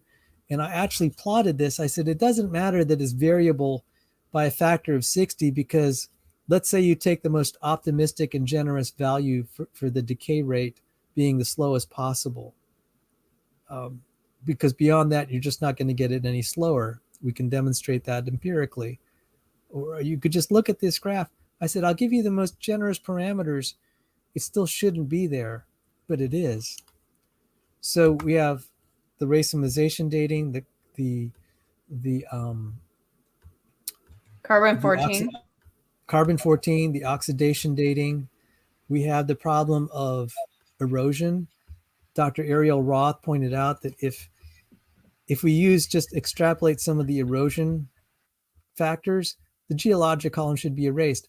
But there's another one, the faint young sun paradox. Have you heard of that? No. Oh, astrophysics. If you accept that stars evolve, as the stars, as the stars process fuel, it changes the characteristics. So when a star, under the evolutionary model, and I think there's some good reasons to accept it provisional, just for the sake of argument, if for nothing else, the star will start off not being very bright, and it gets brighter and brighter over time. And we speculate that if we're around millions of years from now, it'll be engulfing us. That star will get very big and engulf us. And scientists realized, they said, well, at the time the Earth formed, the sun was 30% less luminous than it is now. And what that would mean is, after the Earth cooled down, it would be an ice ball. And if it's an ice ball, you get reflection of the sunlight out, into outer space. And that's called the faint young sun paradox. People have said, well, the Earth would have been just a frozen mess like forever. You'd have permanent global cooling even to this day. And if you have a frozen Earth, you have no life. There should be no Cambrian explosion at all. No origin of life. And some people said, oh, maybe in a little cold little pond where some ice melt. I was just laughing. And so what is their solution to this? They said, oh, greenhouse gases, global warming made possible life. And I said, let's accept that. Do you realize how fine-tuned that would have to be? That just as the sun is getting brighter, the global warming is kind of switching itself off for some reason so that we don't incinerate the earth like people are fearing, like AOC saying we're going to go extinct. So I just say, just accept that there's a way that greenhouse gases and global warming can counteract this faint sun problem. It would have to be miraculously fine-tuned. So there again, we have the situation where evolutionary theory needs miracles to make it work. That's a known miracle. And people don't talk about the faint young sun paradox. You can Google it and you could see kind of the quasi explanations. But because I was a student of physics, that caught my attention. And I said, that's pretty good. That's pretty good. So I'd say I'd start off with the faint young sun paradox. People have not been able to counter that one, except with a miraculously fine-tuned global warming. And even that's not a really good explanation, but even by mainstream scientists saying this. Faint young sun paradox. Next would be the erosion. Next would be, how do you get all these different colors? How do you switch it from one and suddenly to the other?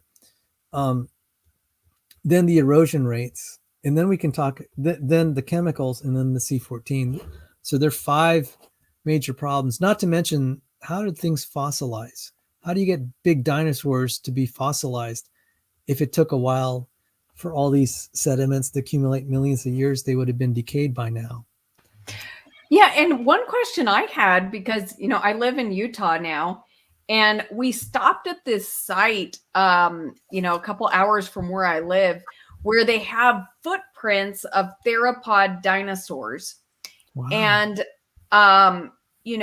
these are just like on rocks that are out here, and I'm like, what is their explanation for how these footprints, they would have had to rise up, how did the footprints get all the way up here if these dinosaurs lived millions of years down in layers?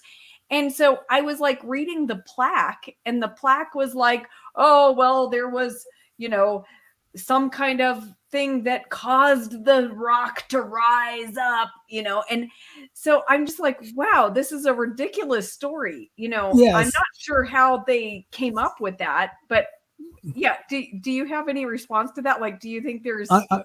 I've not studied it. I found a phenomenon that's even worse, or comparably, and it's in Clastic Dikes. Maybe it's worth... No, now we're having a real substantive discussion here, because it seemed like, oh, Sal just gave away all the, gave away the store by conceding all the problems with radiometric dating. But it's like, okay, wait, you haven't heard the other side here. It's like, if I were on, the evolutionist side, it's like, I wouldn't be feeling too comfortable at this point, given all the anomalies I just listed. And oh, by the way, I mentioned that I had used to be an old Earth creationist. When I heard this, after I got my my 3rd degree in, I have 5 degrees, my 3rd degree in math with a minor in physics, and I looked at this, my jaw dropped. I said, everything that's just described is basic mechanics. And this isn't like exotic physics. I think the young Earth creationists have a point. And like you, I'll say, okay, let's just accept for the sake of argument, the globe is old, the solar system's old, the universe is old. The fossil record could still be young, because all we really want to do is establish the time of death like a detective. And the other thing is, we're dating these rocks that are old. I said, okay, let's say that the rocks are 4 billion years old. If you take a live dog and bury it in 4 billion years old rocks, and someone comes along the next day and digs up the the poor dead dog, you're not going to say the dog is 4 billion years old because the rocks around it are 4 billion. So that's why some of these radiometric dates, if they're dating, depending on their method, like for some of the rocks, it's like it's illegitimate anyway, whether the rock's billions of years old. You date the fossil that is buried, that's buried in the rocks. The rocks are kind of irrelevant at that point. If it's a 4 billion year old rock and the dog only died yesterday, you're not going to date the dog at 4 billion years old. So I'm glad But aren't they like embedded in the rock? Like, we're not talking about, small rocks burying a dog. We're talking about like totally encapsulated, like it was there when the rock formed, right? Yes, and sometimes they're not able to apply rock dating methods in some of those layers in the layer. Now, sometimes they'll have the volcanic ash and they can alternate it. And Erika does have, when I discussed, the reason I know a little bit about Erika is she's very kind. I said, Erika, thank you for, she'll give an objection and I'll say, thank you. And I said, I started compiling. I said, these are really good, Erika, and you might find it strange that I feel that way, but it's like, no, I need to know what the challenges are. But because, for things like topoisomerase, I'm rather sure there's a designer. Okay. And then also because I studied with John Sandford, I'm rather sure that there's genetic deterioration. And therefore I think the genealogy of Jesus Christ can be interpreted literally. So that's why I didn't feel threatened. I said, these are problems to solve, but I was actually very grateful to hear her articulate. And I said, actually, that's a good point. I think you stumped me on that one. And so she would be the better one to talk about the dating of those rocks. And I think she'll say, well, there's some layers that we can physically date the rocks and some are made of material that you can't apply radiometric dating to.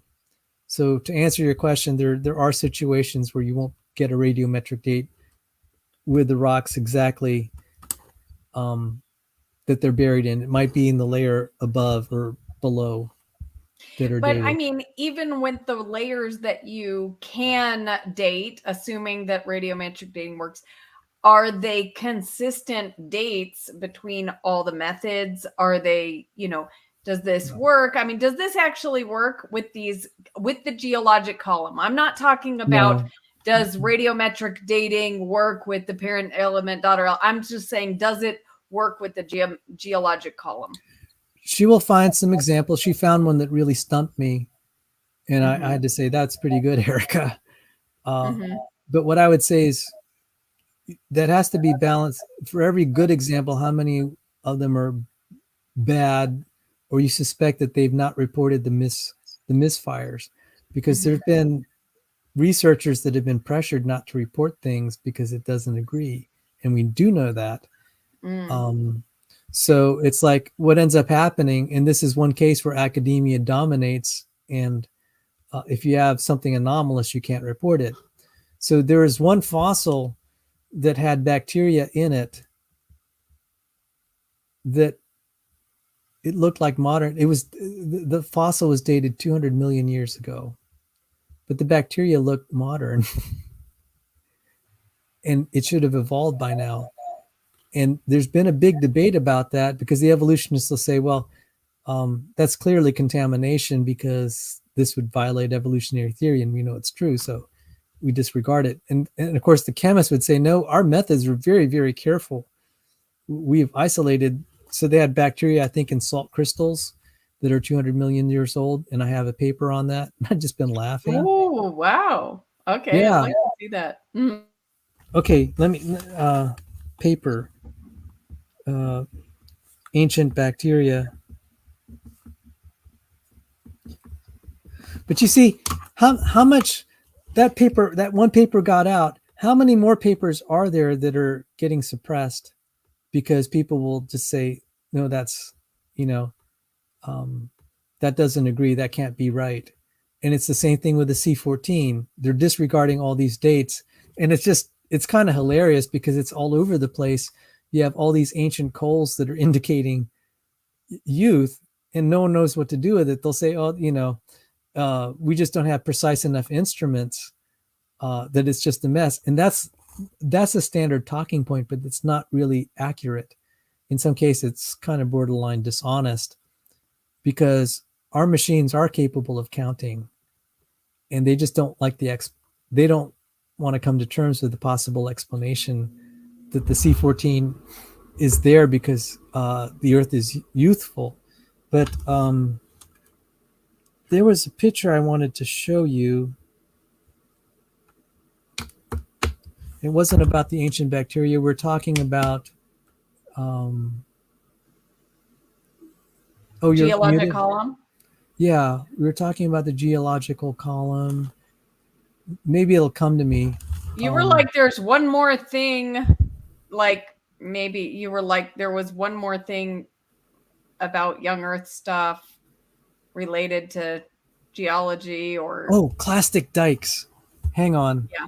Mm-hmm. So if you can talk while I try to type this in. Okay, because I do want to get to the topic about, okay, when we dig up supposed human ancestors, do you know much about that with like regard to the dating? How are those being dated? I would have to say that that's an Erika question, and I really would, Okay.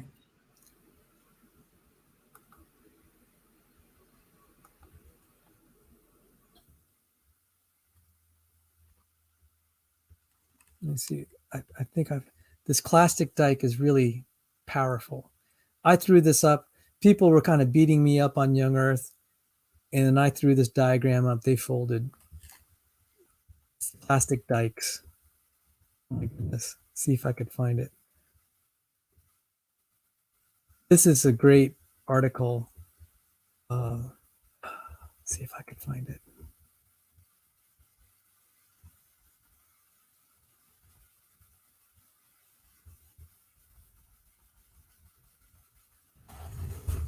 Thank you for your patience here.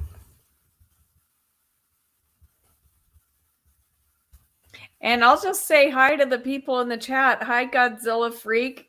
I like Godzilla Freak says it's a cool discussion, though.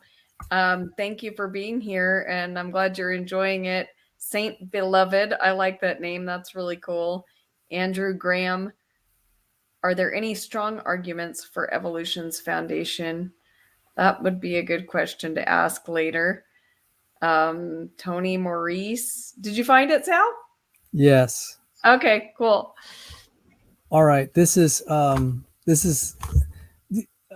rock formation that's sticking straight up, and again, this is kind of mysterious why it would just kind of stand up like that. But one thing we found in between the geological layers, and Sean Pittman he's a medical doctor, but he sounds like a great geologist. He writes so well.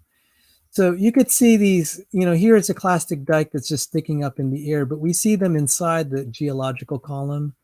You kind of see that diagram there. You see these little dikes. Mm-hmm. Okay, so let me just read this.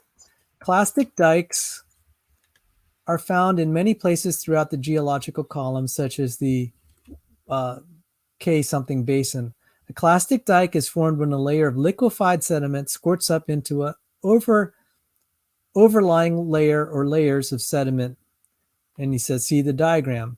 This only happens in modern flooding and mudslides if the lower mud layer or sandy layer was still soft and recently deposited before additional layers were added on top of it. The extreme pressure of sedimentary layering on top of a soft layer causes a soft layer to squirt up at intervals through the layers above it. Now, one might think that after a few million years that all the layers would be turned into solid rock. How then could solid rock squirt up into overlying layers of rock? The popular explanation seems to be that many types of sediment, such as the sand which forms sandstone, does not necessarily have to solidify just because it has been buried under high pressure for long periods of time. For example, the drilling of oil wells, unconsolidated sandy layers have been found at depths greater than 1,000 to 2,000 meters. Of course, some of these sandy beds were filled with oil, which one might expect to contribute to the lack of consolidation of the sand in this layer. But the general argument is that overlying shale layers consolidate before much water can escape from the underlying sandy layers. Thus, the consolidated shale acts as a seal to prevent water from leaving the sandy layers. So the overlying pressure does not compact the sand in order to aid in cementation. The overlying layers simply float on a layer of water. When some sort of disturbance happens to crack the overlying layer or layers, the liquefied sand squirts up with great force through this crack and forms a clastic dike or pipe. The problem with this argument is that the liquefied layers are simply not that common. In this light, it seems rather strange when looking at the pipes and dikes found in the K Basin and elsewhere that these formations are quite common in certain regions. They are found in multiple levels, supposedly separated by millions of years of time.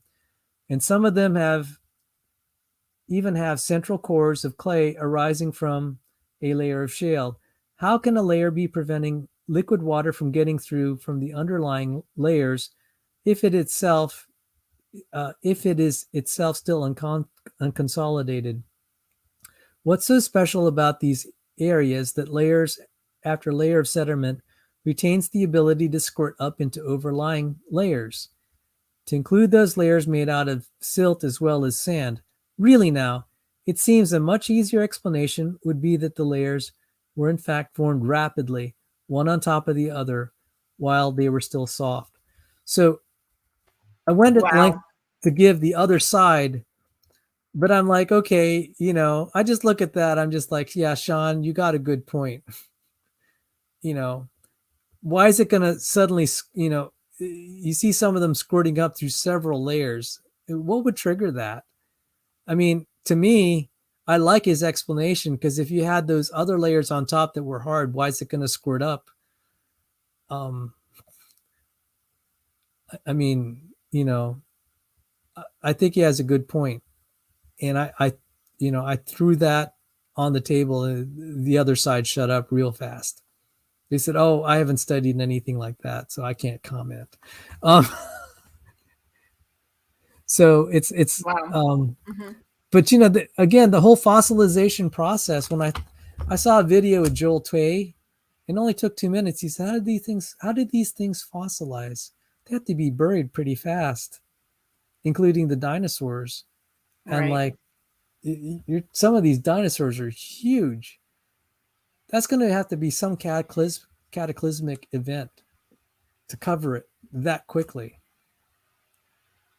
And that just doesn't square with millions of years. And they'll say, oh, well, then you have these kind of punctuated events. I'm just like, yeah, right.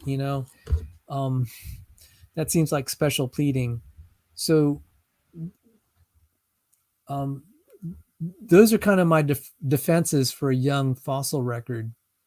I'd have to say, I may not totally prove my point, but I don't think the other side has proven theirs. I think these anomalies are worse to deal with than ours, personally. And then finally, as far as human evolution, and maybe this will be our last slide, and we can think and chew on some of the later, but let me see if I have. I'm going to show you a quick lesson on genetic entropy because I was taught that when I worked for Dr. Sanford.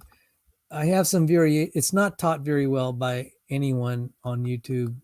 I know this is shameless self-promotion, but I think I teach it better than anyone else. Cool. And I actually worked for the guy that authored it. And I'm going to close with something he wrote.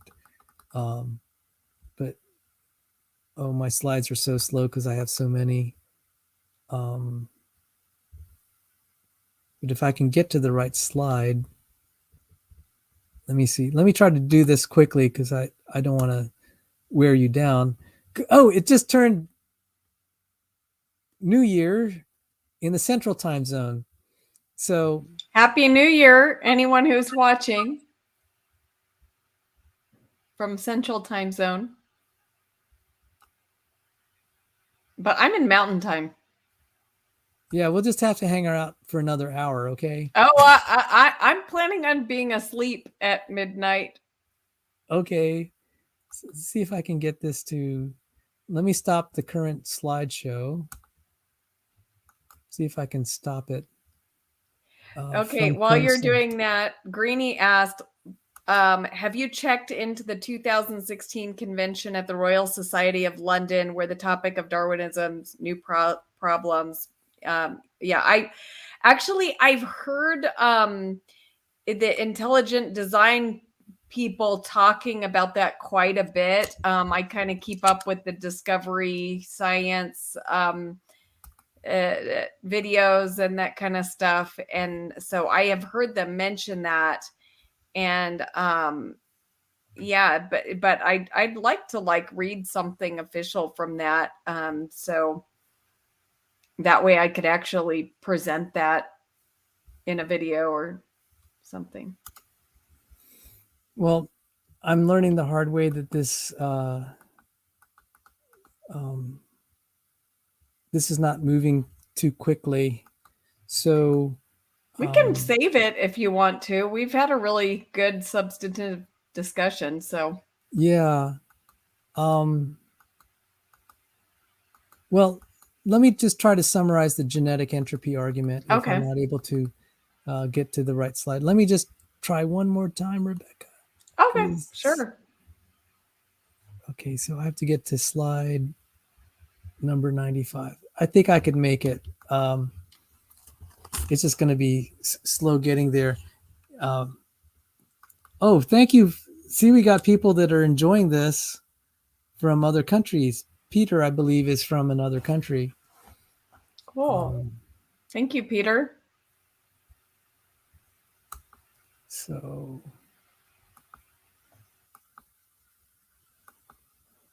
this is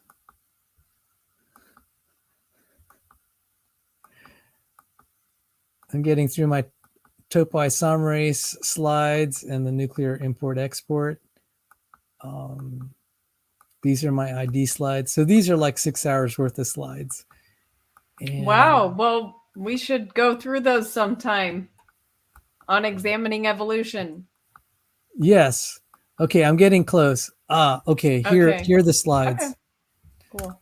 So going back a little bit to my background, God bless him. There is my colleague, Dr. John Sanford, and I had the privilege of working with him. And he's the author of Genetic Entropy. And there's some other fine scientists there, and Rob Stadler and Change Tan. This is some of the stuff that I got to publish with John Sanford and Bill Basner, and that's the paper on evolution, that we are critical of evolution. And Dr. Sanford got to talk at the National Institutes of Health. I was able to get him a gig speaking there. Wow. So that was pretty scandalous that a young Earth creationist could talk, but he earned the right because he was a famous geneticist. It's like, well, we can't overlook the fact he's a very respected, he's a professor at Cornell and a legendary geneticist. So even though he became a creationist, it can't really stop, it'd be inappropriate to just block him from talking.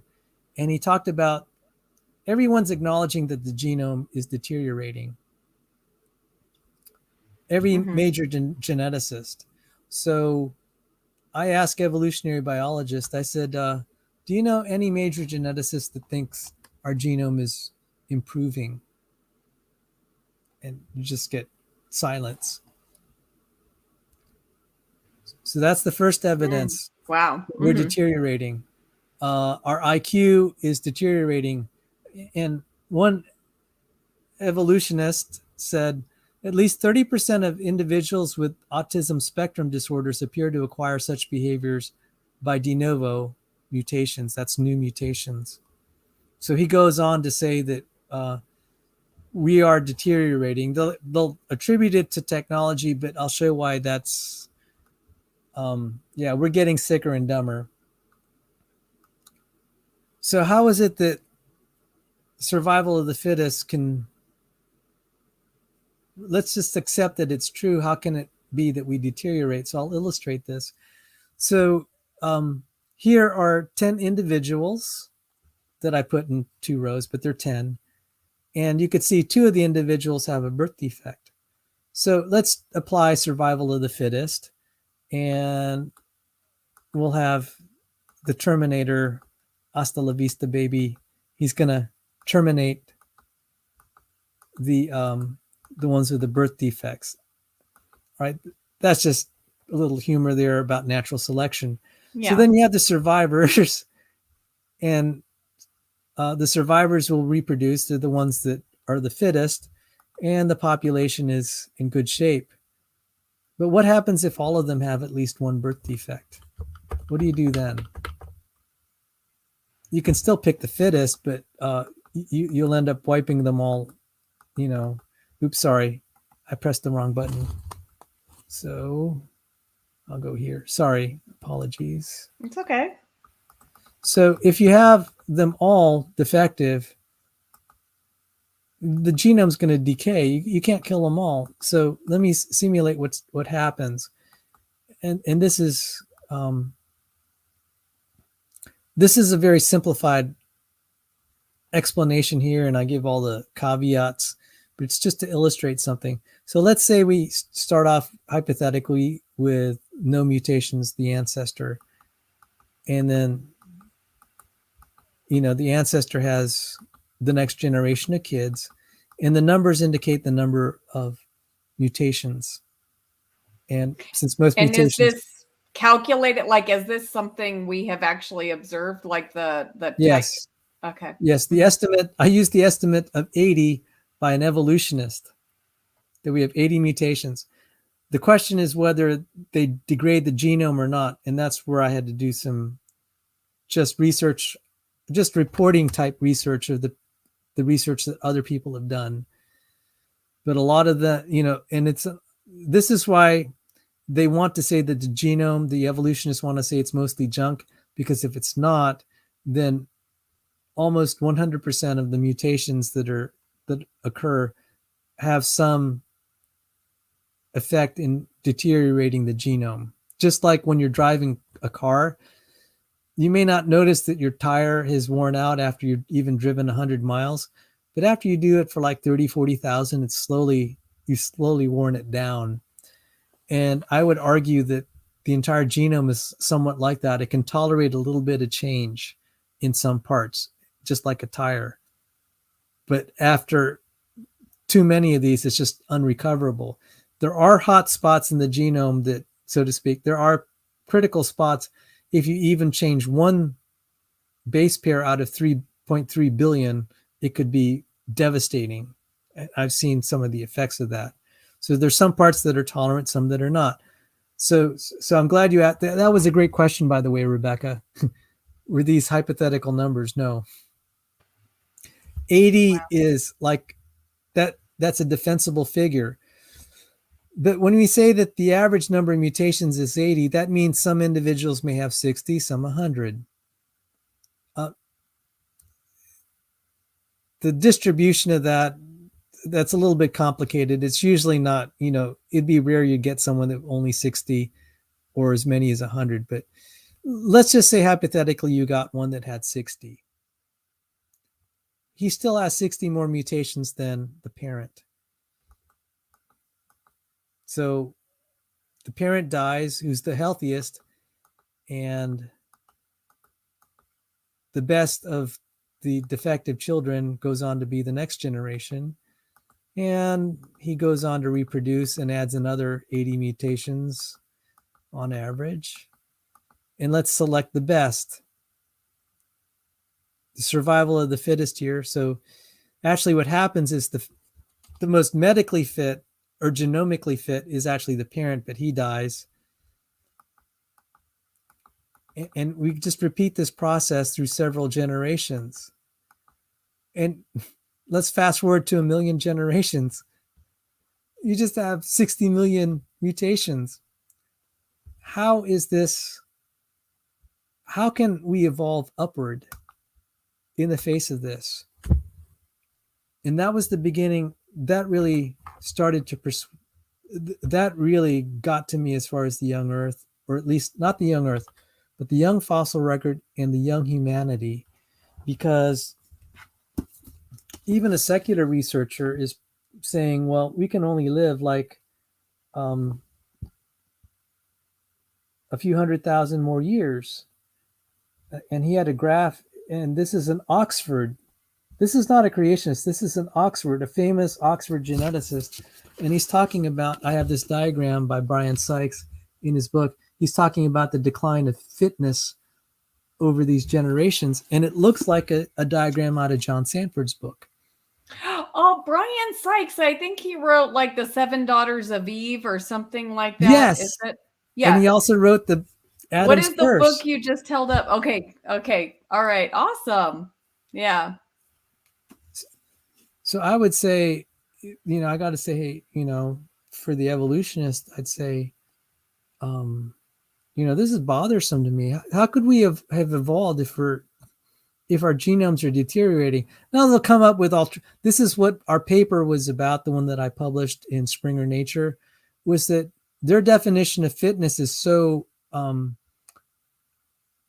circular as to be useless, because you could just define it in terms of reproductive success.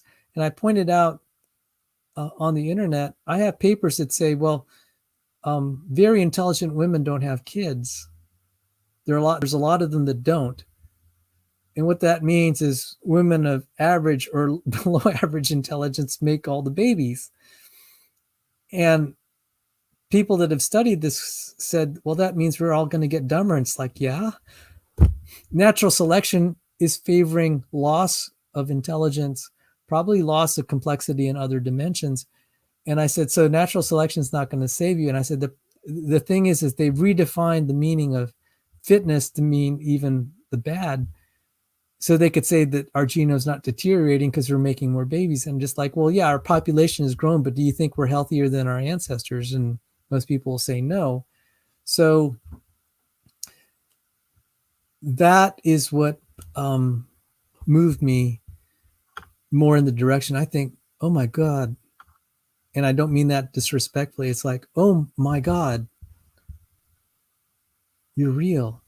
The genealogy of Christ, let's accept that the universe is old, but Jesus, humanity could not have been here. That genealogy is real.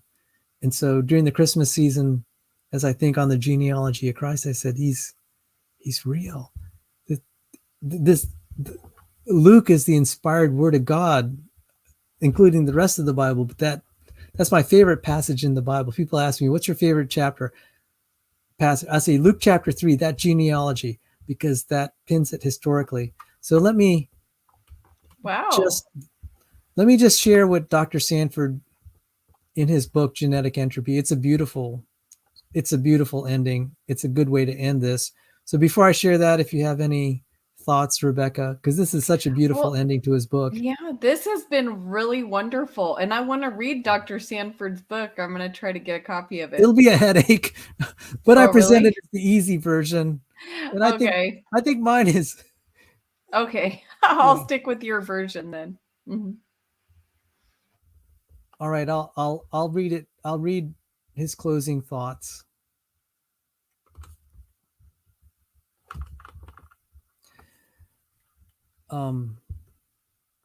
So he became a Christian. He was once an atheist. He turned to be a Christian at age 39, became a creationist at age 49. And like me, he realized there's no salvation in the name of Darwin or evolutionary theory. So with this in mind, I'll read his closing words to his book. This is Dr. Sanford. When I was young, I accepted the fact that I was going to die and that all of the people I loved were going to die. I accepted it, but it robbed me of joy, to say the least. I was taught that there was still one hope, that the world was getting better, science was advancing, culture was advancing, even mankind was getting better.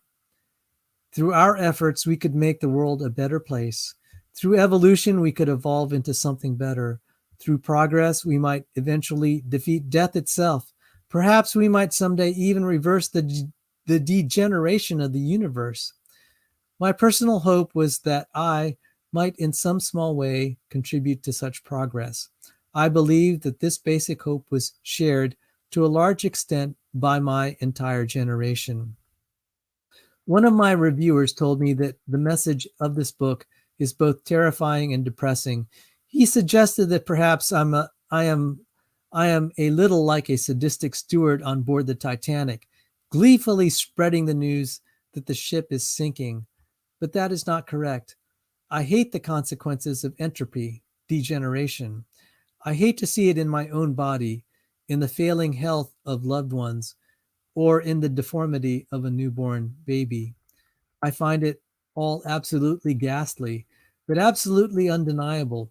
Surely a real steward on the Titanic would have a responsibility to let people know that the ship was sinking, even if some people might hate him for it. I feel I am in that position. Responsible people should be grateful to know the bad news so that they can constructively respond to it. If we have been putting all our hope in a sinking ship, would it not be expedient to recognize this and abandon the false hope? It is only in this light that we can appreciate the bad news. Only in the light of the bad news can we really appreciate the good news that there is a lifeboat. Even as we cannot create life, we cannot defeat death. Yet I assert there is one who did create life and one who designed the genome. I do not know how he did it, but somehow he surely made the hardware, and he surely must have written the original software. He is the author of life. Acts 3:15 NIV. I believe the author of life has the power to defeat death and degeneration. I believe this is the good news. It is my personal belief that Jesus is our hope. I believe that apart from him, there is no hope. He gave us life in the first place, so he can give us new life today. He made heaven and earth in the first place, so he can make a new heaven and new earth in the future. Because he rose from the dead, we can be raised from death, even the death which is already enveloping us. In these profound yet simple truths, I believe there is a true hope. I believe this hope is unshakable because I believe it is founded on the one who is eternal. It is a hope that has withstood the attacks of time and corruption of religion. It is a hope freely available to anyone who would receive it today. I humbly put before you this alternative paradigm for your consideration. Jesus is our one true hope. Wow, that is so beautiful. Amen. Love that. Amen. Thank you so much, Sal. Well, thank you. And I know you're tired. Otherwise, I'd beg you to sing a song to close us. But we'll say that for another time. Okay. And thank you for joining all the viewers who joined us. Happy New Year to you all in the Eastern and Central time zone. And an early Happy New Year to you, Rebekah. Thank you. Happy New Year, everyone. God bless you all. And good night till we meet again. God bless you.